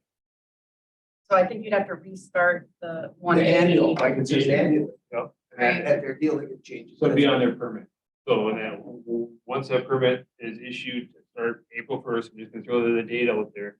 And that, boom, they're locked in, the next year they could say, yep, we don't have any renters until the 12th of April. They could do it then, you know, to start their 180 days. So, yep, that could be a moving target. But they could actually come to and say, okay, we've had no problems, no complaint, no neighbors, and say, can we go another 100 days? Can we have 200, 280? Right. So you can Right. still apply for more. You can always ask for more. You know, or they could ask for year round then, just say, hey, there's been no problems, neighbors aren't bad. That we are visitors this well. But the annual renewal is what I would ask for Yeah. I mean, you got nothing to lose. I mean, you could at least ask your neighbors it's working. And You'd have the people. You'd have that to know- put that right in the conditional use permit right now. If not, it would require like a new application Oh, every yeah. year. So I would, if Well, I that's your mean, if you intention, wanted- I would If put they it right. wanted more days, they'd have to come back through. You have to come back to the same That's, concept. yeah. If you want some more data. And you're A saying full deal. Yeah. unless you wanted to put in the permit that at the annual renewal. I They mean, can that, ask. what you would do Okay, then, I see. what you would do then is you would incent good rental behavior. Because if maybe not this applicant, but any other applicant were to want to eventually get to a place where they could rent out more than the 180 days, well, if they had neighbors that came and said, no, the renters here have always been really good. And then they have the opportunity to get more, so putting it right in the permit might incent good rental behavior. I mean, it might not. Does something like that, and that they've got a 7 offense schedule for short-term rentals. And if you get a year worth of good behavior and that, then they add days and that you're able to rent. If you get a year worth of bad behavior and that, then they subtract days and they go back and forth. And that, so it's kind of like a tiered approach, you know, for the repeat offenders, is what they're really doing, you know. So, but of course, the 180 is still the minimum. You know. I mean, his main goal was 365. So we're offering him 180. We're So halfway there. within that time frame, if you do say, you know, the next annual renewal, providing no complaints, no, you know, everything is, you know, he's done what he said he's gonna do through that course of that permit period, then you can, you know, like bump it to the 200. You know, I would like to see that in there, I Do a tiered guess. deal like- But if it's the other way, if he's had all these complaints, we take it back off. Yeah. So you just don't allow him to Over increase. the 180. Yeah, so Yeah. we So- don't get to really So nail what it. you're saying is give them 20 days a year if there's been no complaint. Or whichever, I mean, if he feels that he needs more to get up to that 365, you know what I'm saying? You have to start somewhere. So, you know, the Right. next annual renewal. Otherwise, they're just gonna come back the next year with no complaints and say, I want the 365. No, it has to be, I mean, it's a gradual, Right, know. that's why it's over the long Yeah. term and not the short. yeah. Okay. That's what, I mean, you threw 20 days up, I'd be okay with 20 days a year gaining. I mean, which is, you know, probably huge Well, for that. that's 2/3 of I a mean, month. As I was saying before, that going from a 7 to a 3-day minimum would be honestly probably something I'd be more interested in. Just because then it does allow me to pick up for some winters. I know there's people that want to come to the winter and do stuff up here in the winter, but I can't pick up a 7-day rent. I might be able to get one over Christmas. Other than that, it's not gonna happen. Go ahead. Sort of answering what he's saying, I've been hearing here, but just want to throw out that I would make 140 days for starting out. But anyway, that's my thought. That's what I would do. But if we're going consecutive, and I feel we have to go consecutive, Jason. I mean, Yeah. it can't be just thrown out. Yeah, But if you go consecutive 180 days, it's not going to get Christmas. Yeah. it's just out. Well, it's the I'm just choice, throwing it's that the out choice there. that he makes. Yeah. As the business owner, it's the choice you make. Do you want to let those people come in for a week in January, knowing that in July you're done? You know, and but one individual would, because they can say, hey, I got 15 weeks worth of ice fishermen that want to come for a week. Well, then does it matter if you make your money in January through June or July through December? Yeah. And that becomes, you know, we're not saying it has to be January 1st when that renter, when he first rents it. I think I'm right here, correct me if I'm wrong, March 1st, he gets 180 days from there. I mean, so it's just from whenever the first rental is. It's 180 days, and I think it has to be consecutive. I agree. To be controlled. To be controlled. 'Cause But like you otherwise said it's- too, that we should go up a few days, but yeah. But I like Whatever, Tracy's idea of, I like the idea of, okay, there's been no complaints, you get a few more days. Second year, you get that many more days. Well, in 2 years, now you went from 180 to 220 days. You know, you gained virtually a month just in 2 years. So you're doing a good job. You're screening all of your people. In Neighbors are 5 happy, years, all that, no complaints. you got another 3 months to rent it out. Now you're up to 9 months. You know, and it happens slowly over time. Kind of technically, this first year's conditional use will be kind of like your trial period. Where Oh. are you gonna have people calling for that winter? You know, so I mean, it's your next application then is gonna say, okay, I'm not gonna start in the April timeframe because I really don't have the use. But maybe I start it in the end of, you know, May or mid-May, 1st of May, and run it into, so you have kind of that winter timeframe. Well, some families might use it themselves for a month in the Right. summer. Right, So they might Opening want to things stick up it, and- open it yeah. up and change it too, so. yeah.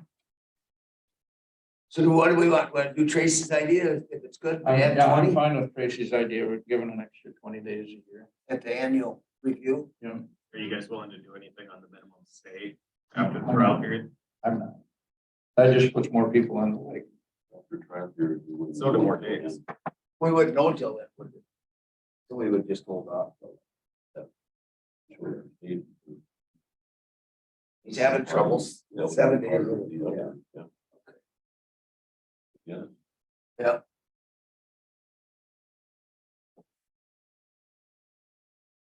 Do we have, like, if they have 10 complaints, they lose their permit, or how does that work? Do we have a minimum, maximum there? As far as right now, it's just a warning and then you get a warning and then you have to have a second violation in that within, that those 6 months and that in order to be full. So Okay. that's. So we do have that in.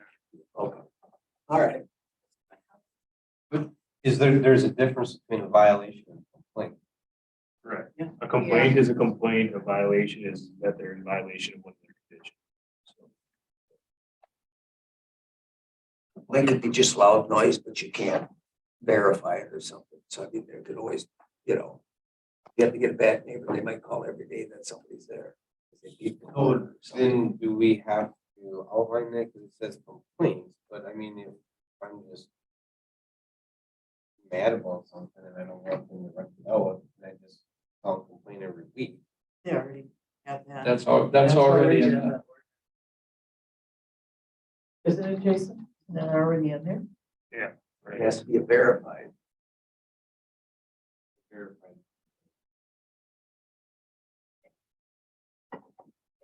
Has to be, doesn't it have to be an actual verified violation? Not just a. Yeah.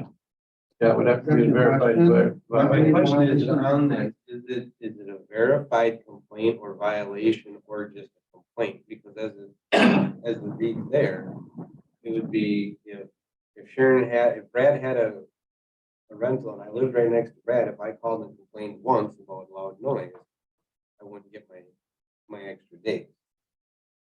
Is that what we're trying to accomplish with that, or is it have to be a verified complaint or a violation? So I'm just gonna throw out an example for you. And, so I take and I start renting April 1st and I rent through October 1st. And I say, I'm just gonna keep on going until I get my violation. Because I got a warning coming, so I can keep going to the end of the year. And if nobody complains, the zoning office works on complaints and that we're able to keep going. And that, so administratively, that warning process effectively allows somebody to trump their conditions until they get somebody that wants to narc. So. Yeah. So that really takes away a lot of, our ability to administer, you know, and that, based on, you know, what the conditions were on the permit versus, and that when we actually have to have a complaint. We would verify the. To make sure it's a violation, but I'm just saying That's right true now, violation. and that the way the ordinance is written with the first warning, and that somebody can exceed the 180 days and keep on renting until they get caught. Yeah. And because right And now, even we once don't I'm, have the even once I'm ability. caught, all I'm gonna get is a warning. Yep. And that, so So that I you don't gotta do it catch me again. twice before anything happens. And the amount of money I make, $300 a night, that can go matter. Absolutely. Our compliance procedure, there's some time that you find compliance, 60 days. Yeah. So they can continue to operate until, if you were to apply a violation rather than verify.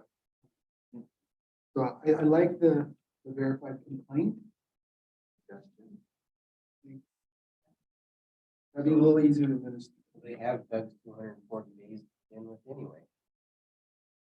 If you put a violation. The way that our enforcement is written right now, and that, but if the enforcement provision is changed to allow staff to revoke the permit. You know, and then, you know, if you're at 181 days, we no longer have a permit. And then versus if we have to do the warning and then the 30-day stay and everything like we've got right now. It hasn't been the most effective because like I said, you can kind of get to know that you're gonna get a warning. I mean, I'll speed every day coming into work. And that if I know every single time I'm gonna get a warning, you know, the first time, you know, so, I mean, it's a unique thing, so. We should add verified complaint in there on that one. Should we add I that? think that They help. would be appropriate. Okay. We have definitions of verified complaints in here somewhere though. Well, if somebody calls it, then they record it. There's 10 cars in the driveway. So the staff would go out and verify. That's your definition. Yeah, yeah, I just want to make sure. we're on the same page. yeah. We should probably Okay. add that. Park, you're parking on the sewer. If they run into the alligator, knock it over again. Internal compliance Well, I'm policy. just, no, Just refer to the internal compliance policy. something so that it is. You know, because honestly, it could be, I mean, if it's bad enough that the cops are called. That's not a staff verification, that's law enforcement. You know, That's a violation. Right. Yeah, so then it'd be verified if the police are there, it would be You verified. just can't say, then, or, Jason's off. Oh, sorry, zoning staff, I mean. Any sort of verification. I think the purpose is to say that zoning staff determines it's a verified complaint. And if that determination happens because they go out to the site or because they talk to the officer or write a citation for disorderly, you know, that they verified it. It could be But it- DNR also. It could yeah. be, right. Yeah, it could be anything. If they're out late, the DNR, it could be anybody. They're just gonna verify that right now. All right, how are we doing? We good?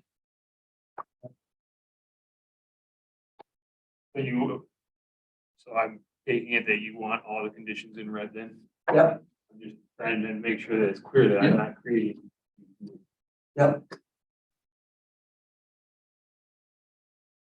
Let me just throw this out there.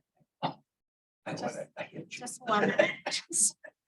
So since we are okaying the additional 20 days without anything at the renewal process, is there and I know that the 7 consecutive is there, but is there a potential for the applicant then at that time to like be negotiable with that 7 days and go less?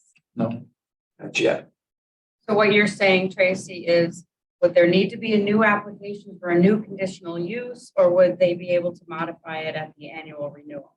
So if you say no, then they could, if they got, I don't know, a different group of people sitting on the environmental services committee someday, right? No, I'm just saying, like theoretically, things might change and an applicant might say, it behooves me to file for a new conditional use because I want to go below and I've got this track record of being a good rent. So there would still be that possibility, but it would require a new application if you didn't allow that as a part of the annual.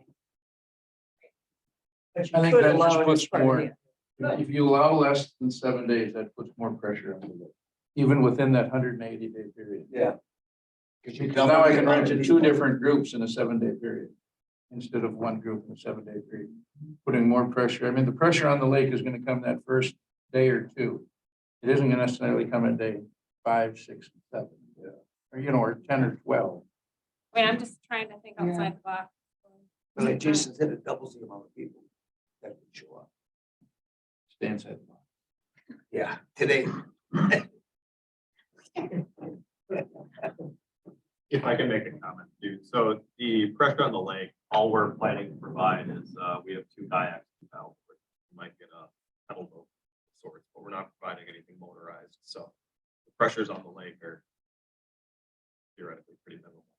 But the people can bring their own. Yes, they can bring their own. but So we're not providing anything. Yeah, you're not providing it, but people can bring their own. Yeah, just as anybody in the public. for Yeah, example, Same like- difference, yeah. All right, so all the conditions we're good with now, so then we just need a motion to move it forward. Well, you're not, I asked that, what? We already Xed half that out. We've hashed this out. What do you want to change now? So at least maybe I've just missed it, but at what point does the applicant have to tell county staff that I've rented it out for the first time? Here, Renewal. That's too far. it's on That's the way annual too far permit. away for me to read. It's on- And it's on then the so it'd permit. be at the beginning of the annual permit, and then, or on that annual permit, they would have their rental rate. So, yep. It's in there, yeah. So if I come in next year, so we grant the permit, we can rent out whatever, February 1st next year. He doesn't have to tell us it's February 1st. It might be June 1st when he renews his permit. It might be June 1st when he rents out. He doesn't have to tell us. He'll renew his every November one. His anniversary date will be November. Right, But but I'm, whenever they apply for this first year, and that they're gonna have to, so let's say that this is granted today.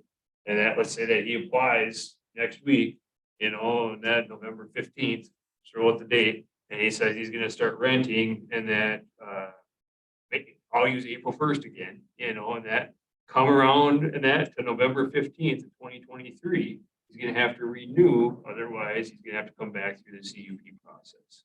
Because his permit is since. But today's his year. today is his year, but he's not saying when I'm going to rent first time in the next 365 days. He has to on He his has to permit. notify. He's gonna have to on his That's permit. part of his Yes, permit. that's part of the permit. That's what I'm trying to at least put down here, and that is That it's. he's got- notified You gotta when help- starting you gotta help me, Malia, 180 because days. we can't dictate what days it is. So like what, if the weather is really great next April and people are, you know, you But can't, we you can't can't- now require that he give a date certain. I don't believe it would be defensible to do that.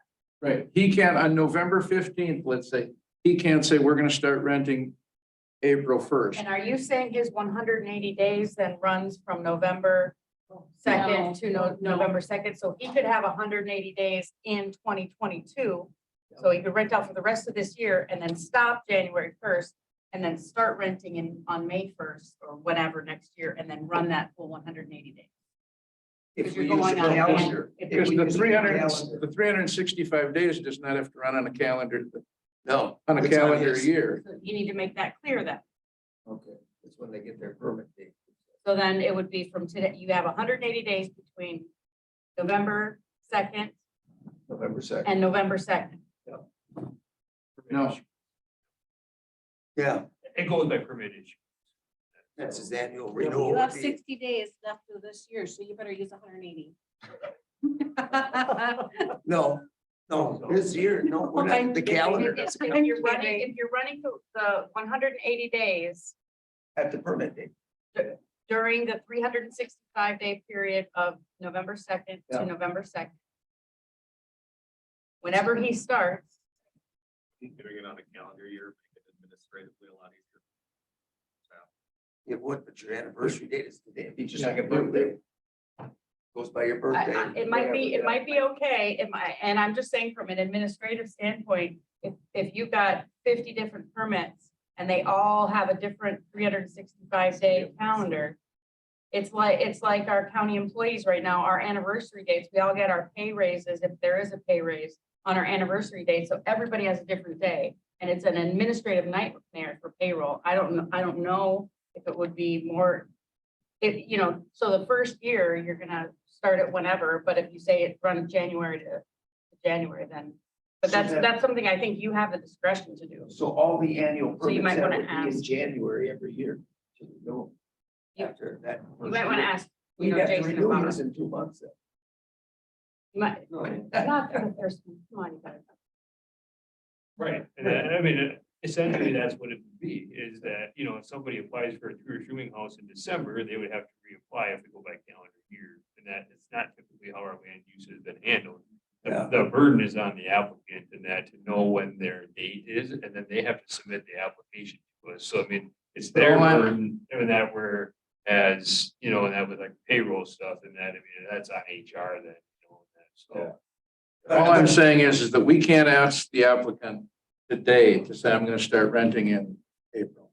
No, tell He me has the right to start renting whenever he whatever he wants, wants, so. and then he has to notify. So then he has, I'm just saying he has to then notify zoning that, okay, on March 15th, I rented out for the first time, so we know. That's all I'm getting at is to make sure that, To make that date is, to make that date that they don't have to give that first rental date when they, If you think you guys need to Reapply make for a their decision on application. whether it's gonna go on calendar year or anniversary, I think Leah brings up a good point. If you decide to go on anniversary, you're gonna make yourself.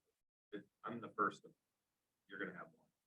no, but he's got how many sewer ones, and it's the day I buy that permit. Is the day it's good for him for 2 years. It ends.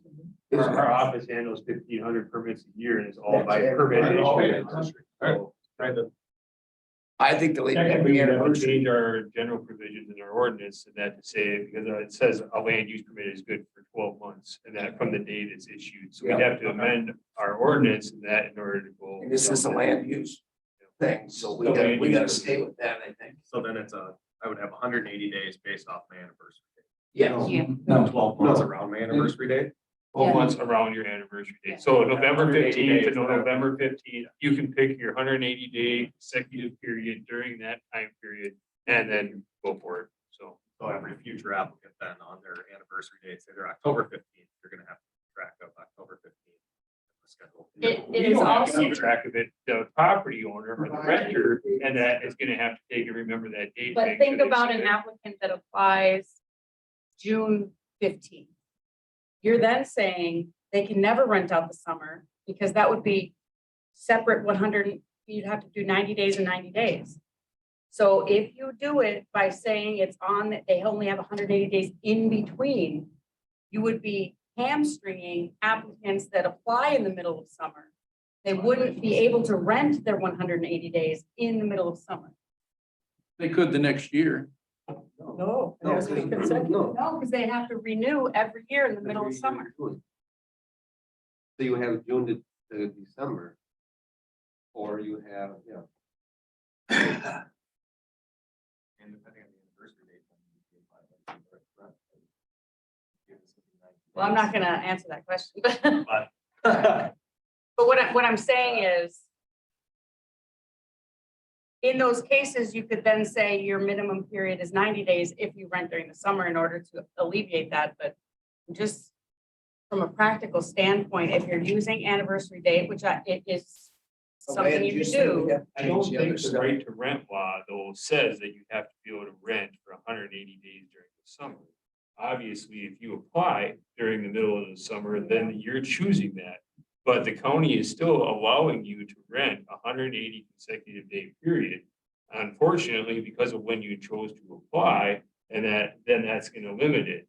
But the county is still running a 1 year schedule, still allowing the 180 days. We're not dictating when it is. I don't think the law says that we have to, I mean, a snowmobile You resort would, you and would that might. subject yourself to some due process challenge if your date of application limited you to a particular part of the year. You would subject, I'm not saying it would win. That would be. But that's every- my- Every subject permit yourself is to tied that. to the date you get You it. are absolutely right. You're Yeah. absolutely I mean, right. every permit's tied to that, so they would, if they know that up front, they would be all right. That's my choice as the applicant too, to Yeah. come in and apply It's for it's the this in same as, June. because I know that What's gonna. if I get can't get a you- permit until spring or something, why would I buy it now and spend all the money on these permits and I can't get it? Right, so when did this applicant apply? Last week, 2 weeks ago. No, when No, was when this- he gets it, is his date. Right, So when he gets his so permit, this committee then could postpone until a certain date, say, we're not going to address this public hearing until XYZ date. How is the applicant supposed to know what date they should file their application in order to have a hearing and a decision on a date that would be conducive to their particular 180-day that's the choice? chance they take. All right, I'm suggesting you don't do that, but Okay. you guys do whatever you want. We're gonna leave it because that's. the And way Mr. it Chair, works. I think in that, this comes back to, and that this is a conditional use. You guys can take and, handle each one individually. So if there is something like that where it's in the middle of the year, and that you can definitely treat that one differently, and that allow for a split period of time if you want. And that because you could use the dates and that for that. And that, however, when a conditional use is granted, there's nothing that requires Eric and that to come in next week and apply for the permit. He can wait till March and that to apply for his permit to start that cycle.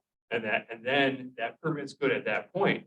Right now, he's got the hearing. Right now, our conditional uses do not expire and that with the property. And so this conditional use is gonna sit out there and maybe 3 years from now, he finally decides he wants to rent.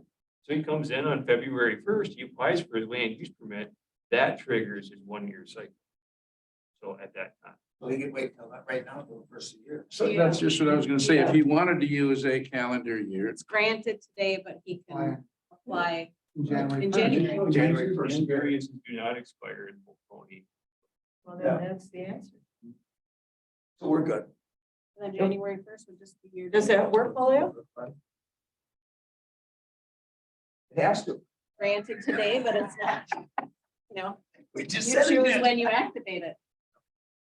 You can put that in there as a part of. The county can put a deadline on the conditional use or a point in that when the conditional use would expire, if you want. The statute was recently changed in 2016 to allow for that. But Polk County has always said that if we're following our 12 conditions, or if we're talking about a variance, we're meeting our 3 variance criteria, and that those should be attributed to the property. And because those are attributed with the property, they're gonna run with the land. And that's a little bit different, and we've got it up here, and that about not transferable, and that because this is, and that about Eric being a good steward and a good renter and taking in his screening process, may be very thorough. And that, however, the next person that buys that property may not be as thorough, so you guys are taking his word, you've heard him and how he operates, you're okay with that. So that's what we did here is that, and that we didn't put an expiration date on the conditional use, like 2 years from today, he'd have to come back through this whole process. And that, but you're taking and saying that we're okay with him doing it because we know his process and how they operate, but we're not okay, or we want to take, and we want to be able to vet that next owner and that to make sure they're doing a similar process. so I can't just go out and buy, I couldn't go buy this and continue on with the bid. Yeah. Okay. So on S then, would you add something? So like when they come in, permit holders shall apply for their yearly. Well, okay, make it bigger, I could make it bigger. Oh, thank you. Where were you? So on S, so the permit holder shall apply.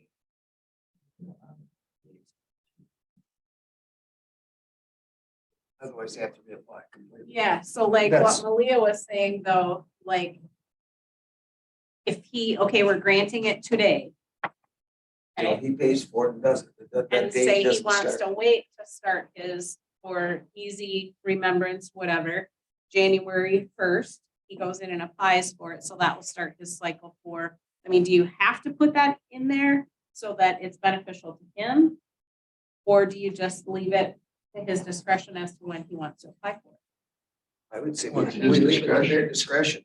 Because he might get it tomorrow anyway. He Yeah. might get it tomorrow. Yeah, we don't want to tell him when he When he has has, to get it or get it. He because can, maybe he does want to wait until January 1st. Just say, well, that's. he might not. He might want to get it December 1st. Yeah. I want to get it next week. Yeah. He could pull it next week and still have the same date range as when he pulls it in January. Yeah. You know, Right. and then the end goal is the same. Okay. Doug's got a question. Jason, you said these conditional uses, but when he gets his permit, at whatever time. Then you go back to the original, it says, under R1, it says changes in use to require a land use permit. You put R17 things in your permit. Yeah, but those are already up here, Doug, pretty Yeah, I much. know they're there, but I mean, somehow they have to, they gotta be. Yeah, this whole list here, and that is gonna be basically page 2 of their land use permit to operate a Oh, okay, I didn't short-term see that rental. part. We went on Yeah. down to- No, that's more of an internal policy and how we've been doing it, so it's a good question. That's what we do now is they fill out the front page is all they have to do. And then the conditions, whether it's the standard ones in the ordinance, if we're just doing an administrative review, or if it's a conditional use like this, all of them are attached and that, those are tied to that permit. So the permit, and then, so the conditional use hearing, this is the approval process. And that the permit that we issue with those conditions, that's our tool for enforcement, really. That's what we can revoke. We can't revoke this hearing. And at this hearing, and that there's nothing to revoke. And that, or there's nothing to take and penalize on. There's nothing in that to inform the applicant on what they exactly have to do. That permit is giving those guidelines and that, or those standards that need to be met. So. Listen to Pat. Yeah. That's why. Yeah, want to be clearly. Yeah. Yeah. Okay. All right. That had most of your questions or just the one? No, that's all right. You think that works okay, Malia? Having it like that? Yeah.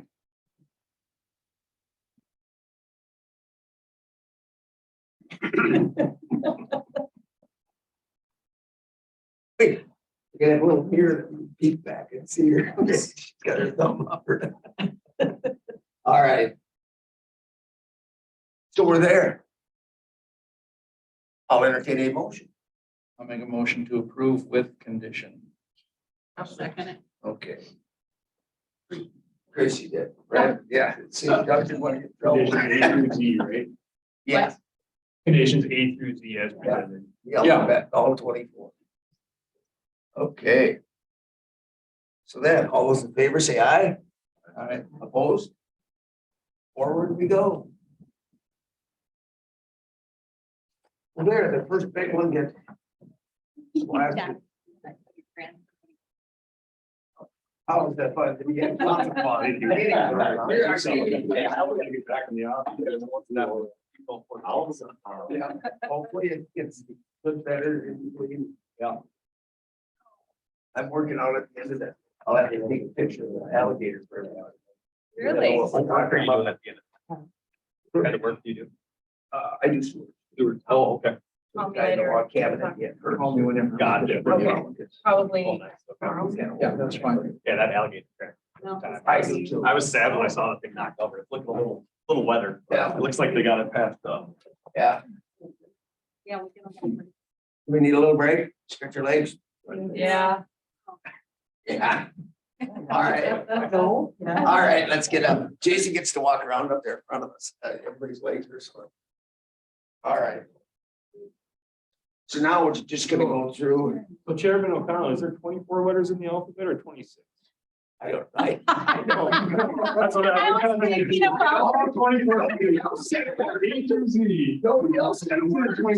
We added one since 27. We added one since it should be 27. No, I can find it with the 180 days. So just 18. Nobody questions nothing. You just said it quick. Question be ready to ask it quick. Yeah. Just like, are we gonna get any of these 48 states? No.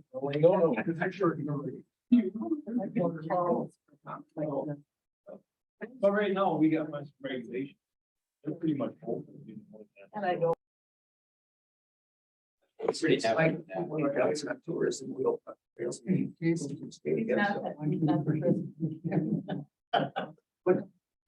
Where's the tourism? It's on our website.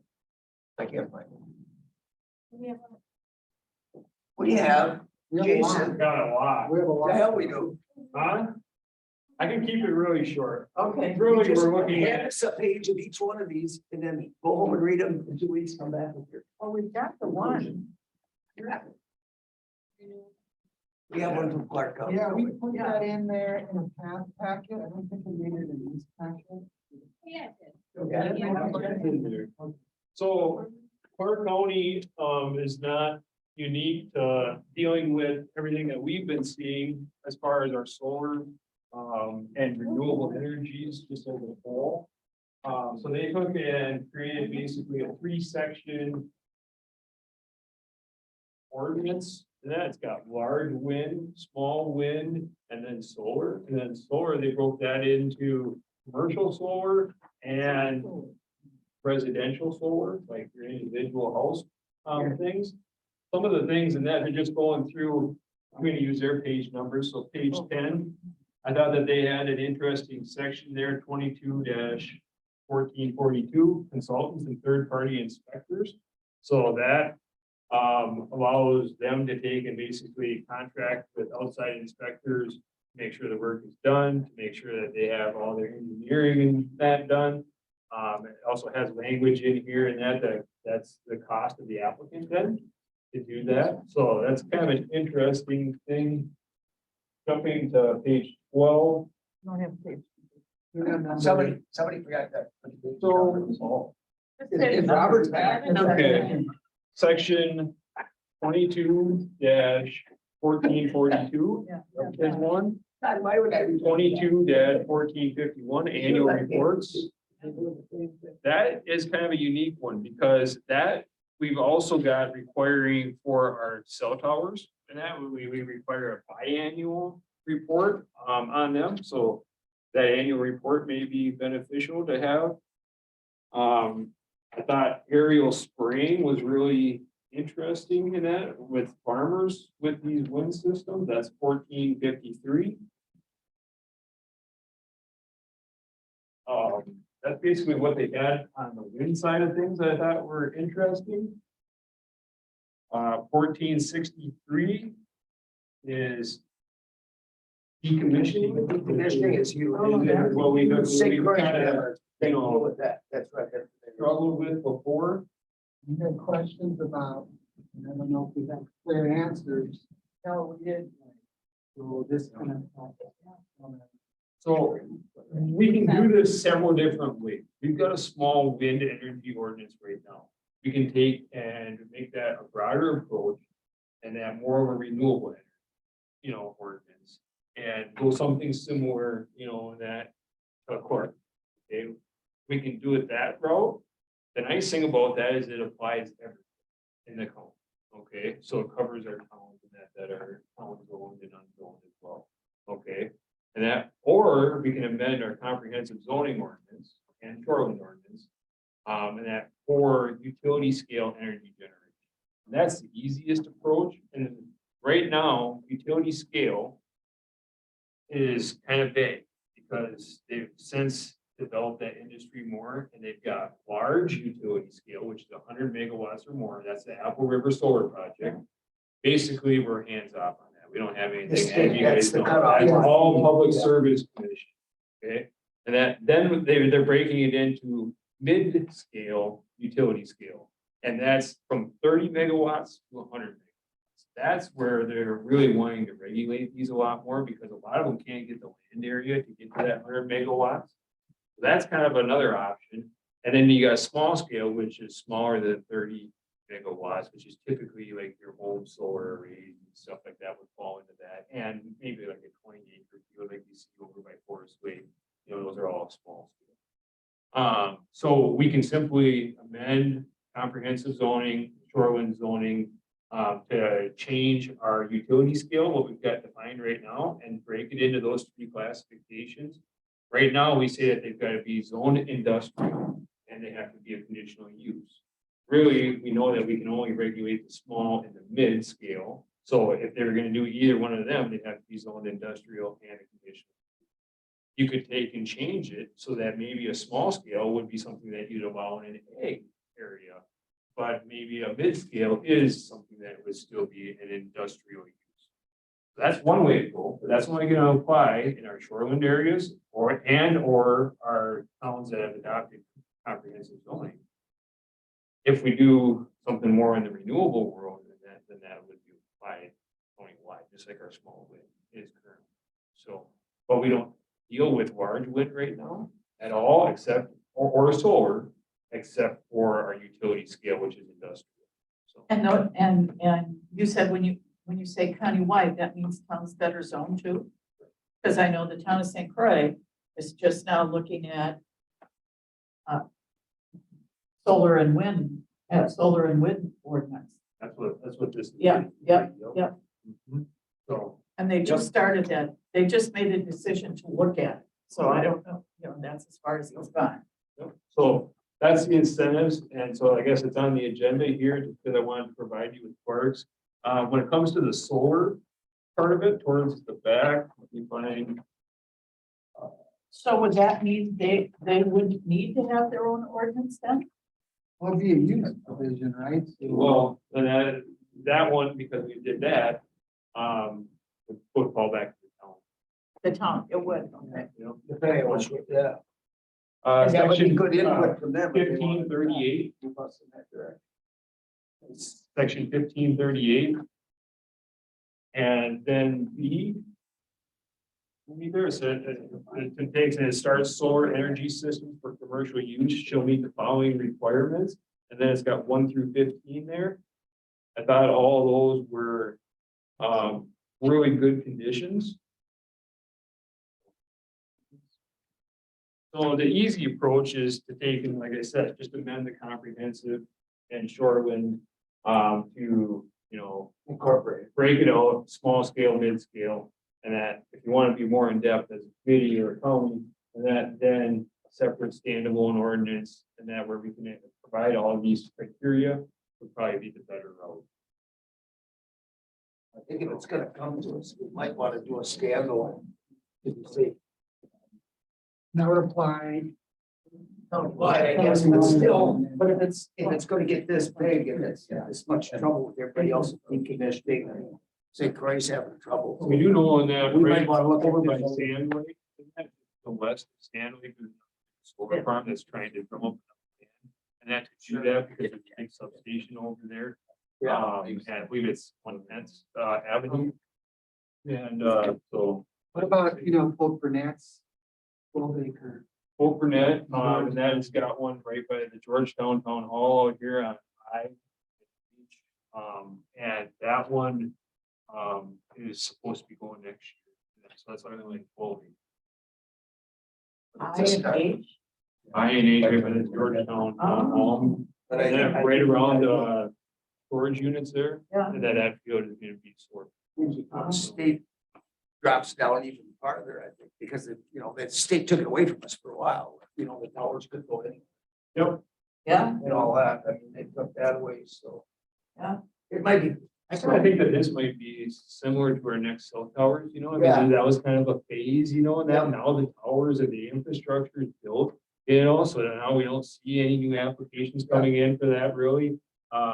And I think this is gonna be until we get to that capacity, I know that Excel has, got, carbon neutral footprints and stuff, goals for like 2050 and stuff. So I think we're gonna see more and more of this, so. I think it's gonna get better. They don't need as much land. They're getting the panels are better. I just seen some deals with their farming under them. They got them raised up and they can actually do more things around them now. It's better. Okay, what would you like? Prefer? Shoreline, maybe the shoreline and comp? I think we should just go through it. This just might be the next one just to go through.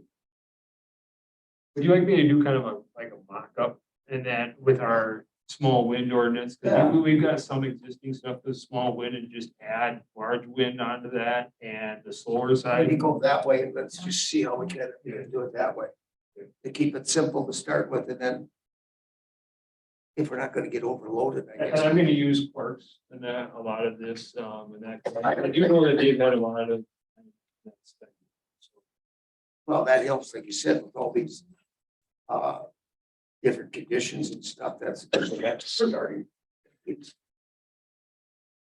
Okay, So I'll move forward with that then. Can you pull up the rural address document? Oh, the county's rural addressing ordinance, any amendments to that, that technically require public hearing through public safety and highway. And so that's where we're gonna have to go with those amendments.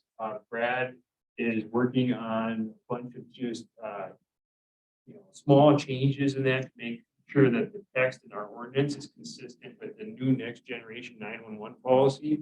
Our current it's a rural different address. Brad, not this one. Yeah. Yeah. Yeah. It is a mess, Brad. Yeah. That's kind of cool. Yeah. Attorney slash IRS. No, it isn't that Brad. He has too much time on his hands. Yes, Brad. More cows. He's really our next generation 911 expert in-house. They finally, this is finally in that, but in 2019, we adopted our rural addressing ordinance.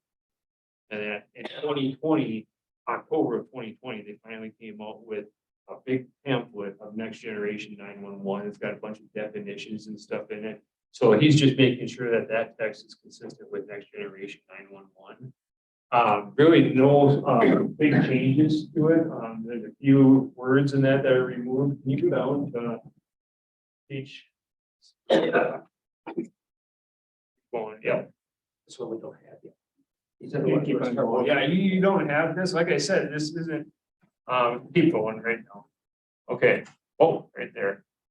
So what I really want to bring this to you guys for is when we did our fee schedule and a few months back, we took and got rid of the special order address sign, because right now, if you take and get your address with your sanitary permit, it saves us a site visit going out there. So we charged $125.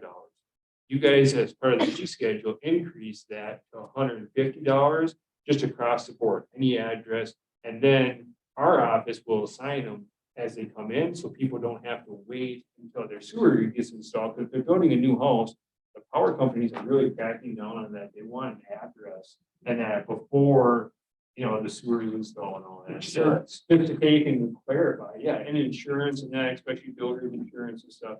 But we're just gonna do all the addresses and that when they're applied for, when that sanitary permit is done. And so we're just charging that extra $25. One of the things though, and that because you guys are in charge of the fees, is also how much we pay the towns. And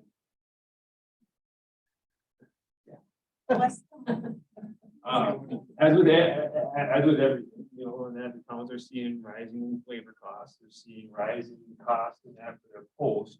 And it's been $25 for years that we paid each town per address sign that they come up, they get from our office, they buy a post, they go out there, they take and mark the site so that they can do a locate. And that they have to call in the locate, then they go out there and drive in the post, put the sign on, and I realize that they're driving around the town and doing things, on a normal basis anyway, but there's still quite a bit of time. That's And- $100. What's that? Sorry. We got a little increase, Sharon, just a little. And it's still too much. So I just wanted your guys', approval of that. We To can- try to do some kind of an increase. Yeah. on that. I mean, $25 almost seems like it's a slap in the face. Yeah. For the towns. So I thought about doubling it. At We 50. gotta ask Brad. He hates to raise any. No, we don't. More. No, Raise the fee, it's the compensation, right? Yeah. Yeah, so, and then, but you know, a post nowadays, I've heard $13, $14 Yeah. for what our towns are paying. Yeah. You know, so I mean, you got half of the $25 just Right in there. post and then the other half. So I thought at least if we jumped it $15, that'd cover the cost of the post, and then they'd still have $25 or roughly an hour at a time. Yeah. But we're still not compensating them, and they are working for the residents in their town and stuff, but, it's just kind of a middle ground. We should have something to clean up the old one. Boy, there's a lot of old ones that you don't even see right Boy, now. there is. Right now, there's a lot that you don't, even with the leaves off now, you don't even see them, Yeah. the fire numbers. You know, so that's in here, that it's the owner's job and that to take They would do it. keep them clear, but we had a few towns, and that in the last year here, we had West Sweden last spring.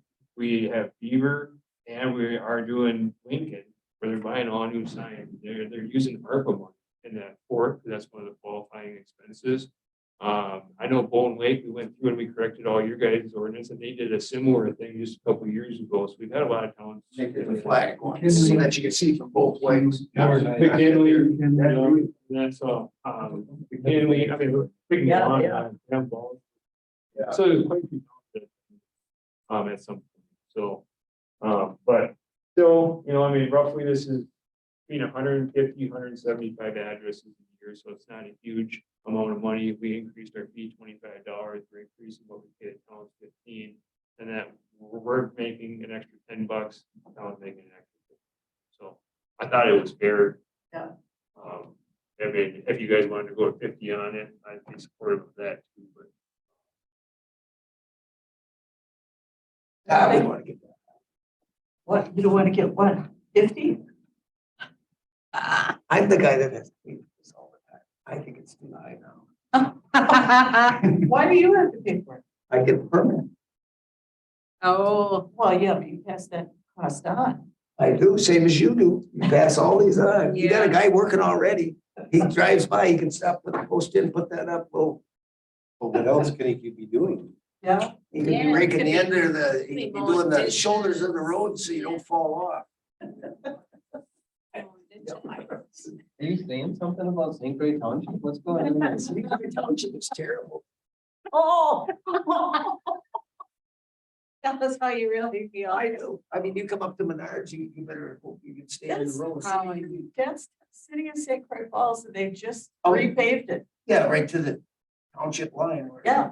Right. Where you, the township road is terrible out there. To the winery, all them people get drunk and can't stay on the road. That's a terrible little road. That isn't. It's that terrible, isn't- isn't it? See? The winery road is not Only when counted you're St. drunk. Croix Falls. Is that? It's Osceola and St. Croix, you're right there. It's a mess. Yeah. It's Clean up the road when you're driving from. Yeah. yeah, when you're driving up, don't show that that's always. Okay, what do you think? 40, 50, 100, what? Just need a consensus from you guys on that, so I mean, if we went down to the bottom. any amendment- Yeah. We'll have to go through public safety anyway. But But that you should guys are in go. charge of the fees, you So know, would that be on our fee schedule and not in here? don't, it's That's gonna be in the ordinance. It's gonna be in the ordinance, yeah. You know, That's one of the ones. Yeah. Well, consensus 35. I say. They say 50. one thing about it is when it's in an ordinance, you have to open up the ordinance again before you. To change it, that's why it should- So I mean, it is a longer term, we're not gonna do this every year. Yeah. Yeah. So we should do it. So it's stuck there. That's why it should go on the fee schedule. No. No. Just a quick cost analysis, and then, you know, on $150 and that fee that comes with that. Let's say that we gotta take and pay the town and that $50. And that's gonna drop us down to 100. And we've got roughly $20 in cost for the sign. They're about 17, 18 bucks, plus then we got a couple bucks in freight. So now we're down to 80, you know, and I would say that that will still cover that. So. So you don't figure $50 of paying the township to put the sign up.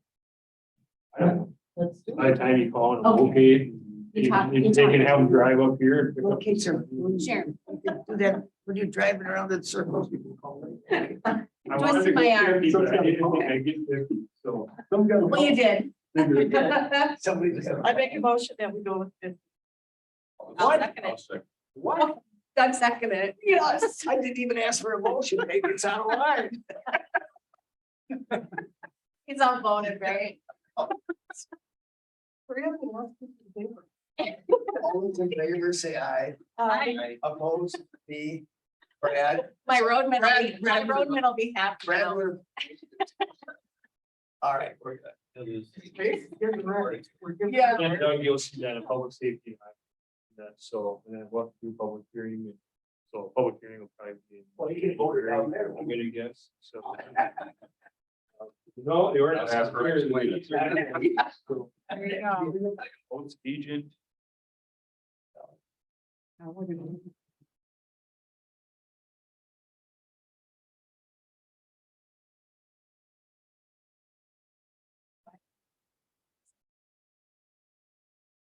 It's okay, that's all. So this is an option. Currently, that state law and the plumbing code requires us to take and do all inspections for new sanitary systems. We have a day to get out there from when a plumber calls and needs to, they can have it installed.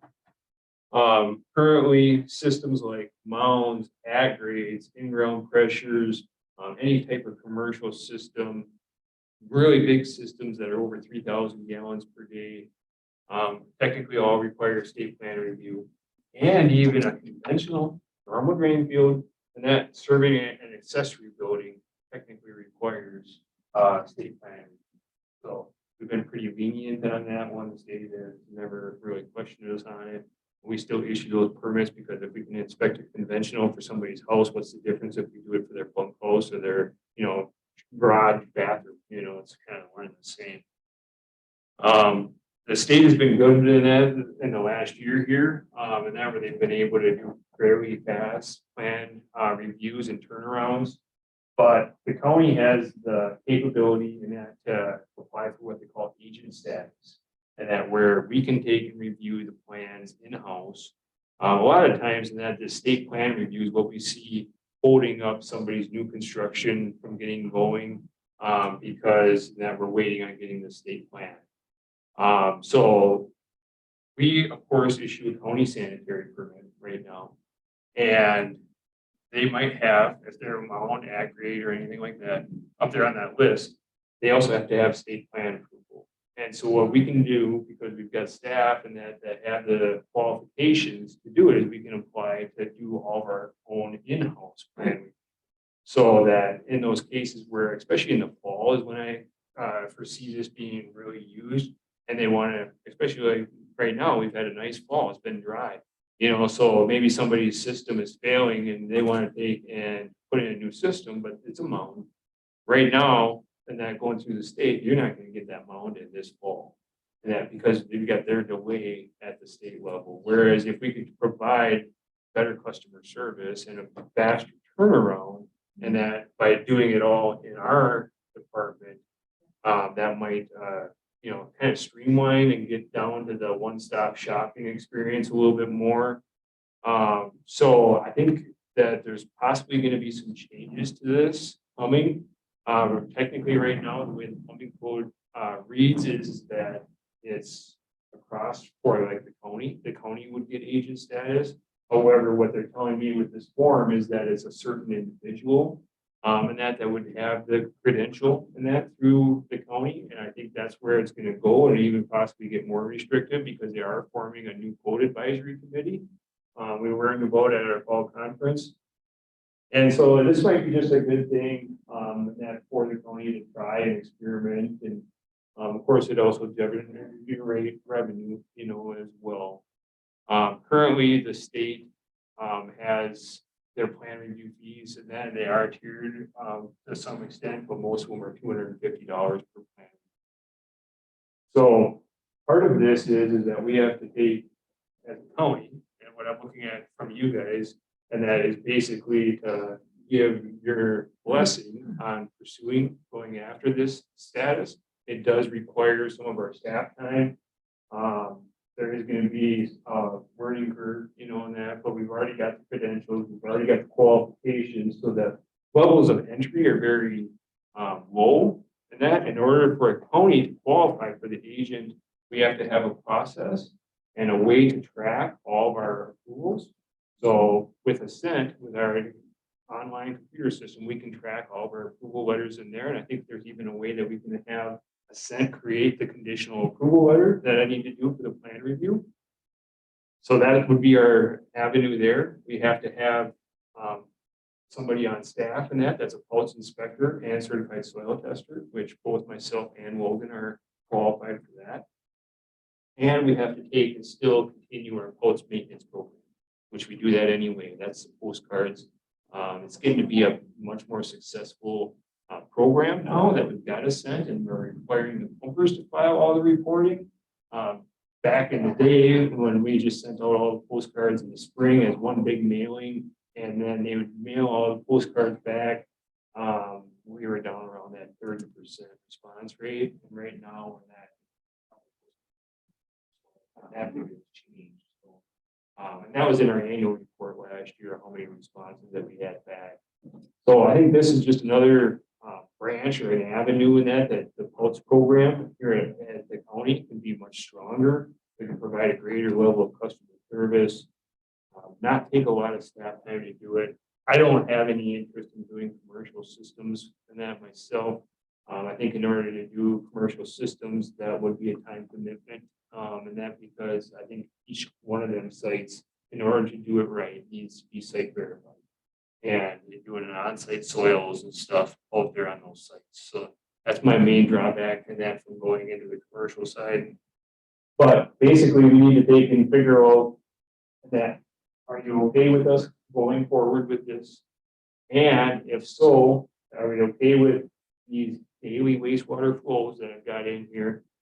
And then since this would be hopefully effective in 2023, that then we need to amend the fee schedule and that for our fee that we would charge for this. So This be the same state fee too then? It's really $250. no, I'd like to see it higher than that. Okay. And that, because I'm not trying to compete with the state, I'm really trying to take and do it on those emergency installs, and that way people can't wait that long time. Or for the convenience of being able to get all their. So I got two in my truck right now, so that's what he's talking. Wait, no, I mean, he could do them, otherwise I got filler at the state, Yeah, it's 3 to 6 weeks. wow. And the state has got an ESLA program or an ESLA program, and that program's got a lot of issues. So there's that hassle factor of going through and applying for that as well. So I think there could be just a streamlined process. Sounds like a good thing. Jason, would you think that it would be beneficial for you and Logan both to have this, or can you only have one per? Logan doesn't have a lot. And relatively slow, and then, I mean, and then it's still getting kind of new and still learning, and, so. Yeah. As far as liability of the county, there's really no extra liability, because the conditional approval letter has the waiver clause. And we're already out there doing inspections, and that on these systems, so. I'm just thinking, staff time, a couple people doing it, where if one gets backlogged with something, you'd always That's have, why, that's why I'd like to see the fee that substantially higher.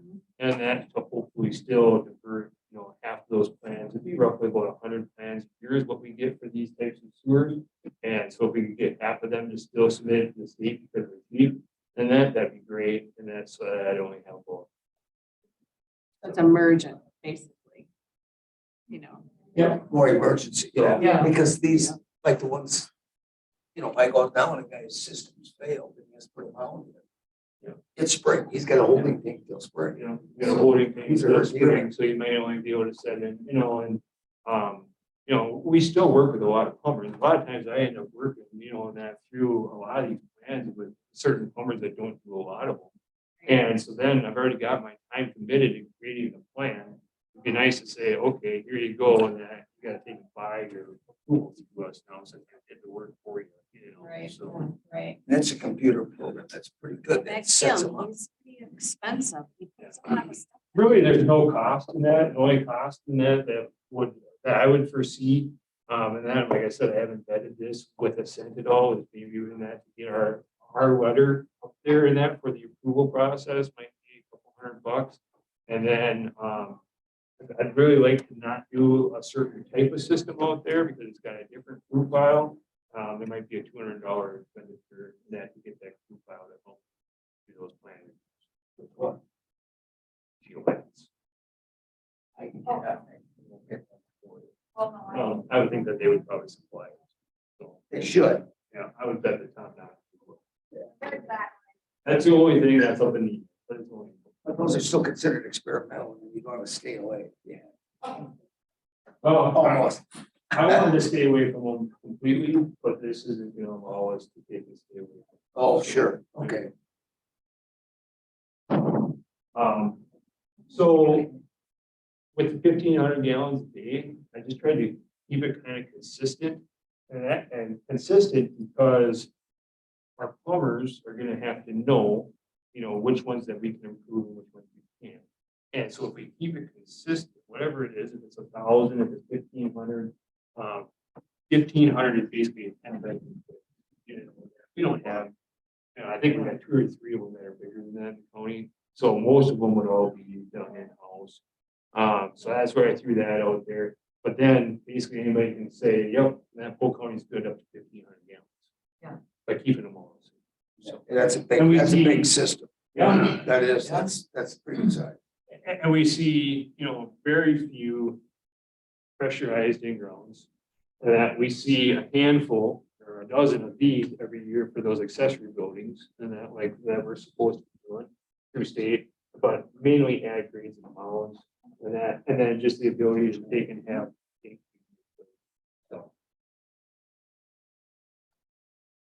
So anyway, if you guys are okay with pursuing that, we'll go ahead, we'll file the application. We'll create the process, form letter. Then I guess we're to the fee and then that we would charge for that. When looking at the fee and thinking about our other fee schedule and the amount of work it takes for each thing, I compared it very similar to a dwelling. A dwelling might involve a site visit. Dwelling, that if it's in the shoreline, they require runoff calcs. A dwelling and that might require plan review for the number of bedrooms and stuff, so I seen it very similar as to that. But I think that the post stuff could be a little bit more intense than that, or a little bit higher level. So I was gonna propose 450. And that for the plan review, that's $200 more than the state. I don't think that's a huge barrier in that, when you're looking at a $15,000 to $20,000 system, $200 more, it's 1%. To have that faster turnaround. Right out of my pocket. Well, not only And that that, higher level of service. Yeah. This is the convenience where. it's the convenience. Oh, Yeah. for 3 weeks, says somebody. Yeah. Rather than waiting 3 to 6 weeks, Yeah. having to turn around within. Yeah, no, for the that- homeowner. And to have it as kind of like a one-stop shop, so that a plumber, like Tim, he takes and he brings in, a copy for the plan approval. And he brings in his county sanitary at the same time, here you go, and I want to make it very clear that these are gonna be something that we can issue on the spot. Right. And then, but at least they could submit everything at the same time, and hopefully we can provide a week turnaround or less, so. Right. Sounds like Kim was even approving a little more. than that. It's what? You thought the fee could even be a little higher. Yeah. Well, you need a sewer next week. You'll see what that costs you. No, I think it's a great He doesn't idea. sound like it's very high then, huh, Kim? What? I'm hoping $200 would be a little bit of a deterrent, so. Yeah. Not a- It's a If you're I at, don't want all the plans. no, but if you sit right now and look, and I had to pump my tank down, $250 a month till spring, because it was wet or something. They are $1,000, yeah. Yeah. I mean, you get some of these people don't understand what water they got a 2,000 So- gallon tank, it'll take all year to fill it. They call me 3 weeks later, the alarm went off. Yeah, you went through 2,000 gallons. Yeah. We can't, there's only 3 of us. Yeah, you did. So should we make it an even 500? There is a benefit to going to the 500, is then our sanitary permit is $500 for an at-grade mound, conventional, any one of these types of systems. So it's easy to It's write a check for 500. 1,000. And that's like. you give out the check for $1,000. But you gotta And put that's what I the, mean, it's 500 per plan, we do 500 per permit, then, you know, I mean, so they don't have to remember two different permit numbers. So, another 150 for the address, because the plumber buys that, so it's 1150. Well, we could round it up to 12. Yeah, we could round it up to 12. I don't know if I can spell, I can't spell 12. It's back in control. 100 I can spell. I think over 500. I do, yeah, I mean, you don't, like you said, you don't want them all on your I plate. don't want them all. For the 100 Um, plans, you know, and that is. It'll still defer. Yeah, Hopefully half to the state. it's an But still to our emergency pre-approval. situation, right? You I'm know, glad Jason brought it up, you know, these newer owners doing all the work for states and middle. Right. So this is a way to capture his Right. cost. right, Oh, yeah. And we did look at this, we support this because not only is it revenue stream, yeah, but I mean, on but the, it really is creating efficiency. and Yeah. A one-stop shop in the zoning office for developer, contractor to come and pull. Well, and you know what the cost. And You guys know the cost of it's something that I want to do for a long time. But I feel that there is some urgency right now with the new code advisory committee coming up and that through. So I do feel that there's urgency because of that, and I mean, we've got the staff now, we've got competent staff, we've got good, really good staff. And so now, and then we have the ability to take on the extra work. A little bit extra. And we don't know if this opportunity will be there in the future. So we have an opportunity that the DNR is offering. I'd say us do to it. take on Yes, this. yes, because they're really bouncing these. You need to So go. the state offices have all got changed and stuff, so I can send it to one and it goes to Green Bay, the next one goes to Hayward, then it goes to La Crosse, then it goes to Madison. You get a different person every time, and you should, if you see how they review some of this stuff, it's unbelievable. Yeah, they're actually, it's sort of relative to To the next one. the next one too, Yeah. Sharon. The next agenda item is the same opportunity with the DNR because they are, for lack of a better descriptor, kind of got it. Yeah. They're offering local units of government to take on this regulatory authority. We go back and give a motion on that. Yeah, we should. So I'll make a motion that we do the fee of $500. to amend the fee schedule to include a fee for post-plan review of $500. Exactly. My My words. You remember last meeting, we added. Is there a second? second. I was gonna die without a second, so I was hoping. But I gotta. I was waiting for Doug, but I'll meet him. Oh, so you were gonna say aye. All those in favor say aye. It's not those. I mean, we still have to apply. Yeah, But yeah. the guidance that I got is we know the criteria, we just gotta work on the procedure. Our regional wastewater specialist is gonna come out, sit down, do a one-on-one with me, and that's that we're all on the same page. And that's the same person that does our pulse audit. And then, so, yeah, I think it's a good opportunity. I think it'll provide a nice, package in that for our plumbers. So you have to. Extra schooling to get certified? I don't think so, is it? No, already qualified. So, and the So I can county, get one, I can do it, are you pulse inspector? close enough. You have to work in the county, but technically you do, so. It's gray water or. I technically work, I can do it for my own. You can do it for your own, yeah, Master but plumber, if you were doing it, then you can't do it For on the yourself, side. you can't do it in your own.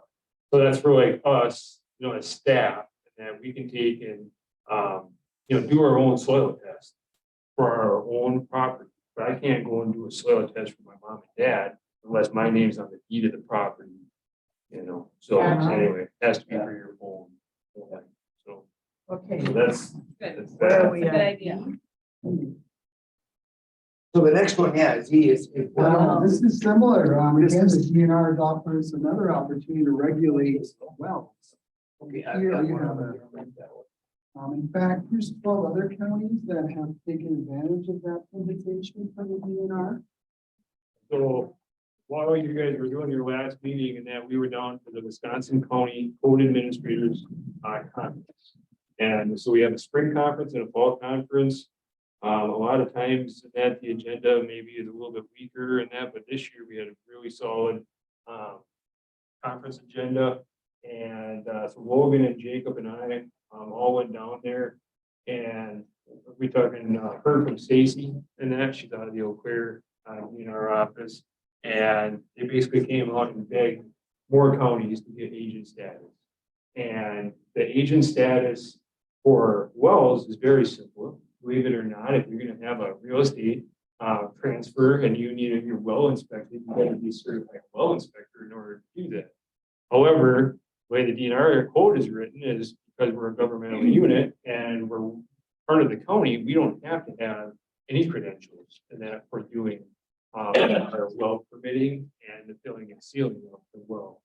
And so Claire here just brought up the form, and this is kind of a canned process, and that sounds like with the DNR, you have to use this form. It's a very simple form that you got up there, and it basically has a site plan, and that you verify all your setbacks. I can understand. I got one. Okay. Yep, I see. It's a pretty simple app. Yeah. Pretty simple, straightforward. Do have to check for floodplain information, and that's so that you're not putting a well and that in the floodplain. Also, you know, that there's various setbacks of outs, barnyards, other contamination sources. So that's just a normal permit process. The actual construction of the well and the inspection afterwards could also be done at the county level if we wanted, but it's not required. So basically, there's 5 tiers that the county can choose. That if we just want to do the permit, that's phase 1. And we have to do phase 5, which is the filling and sealing of wells, and that if we do the permit. So 1 and 5 are pretty much what's required. You can see most of the 12 counties there do have categories 1 and 5. That's all they're doing. 2, 3, and 4 is more on the well construction, make sure that it's put in accordingly, the water test, all that kind of stuff for it.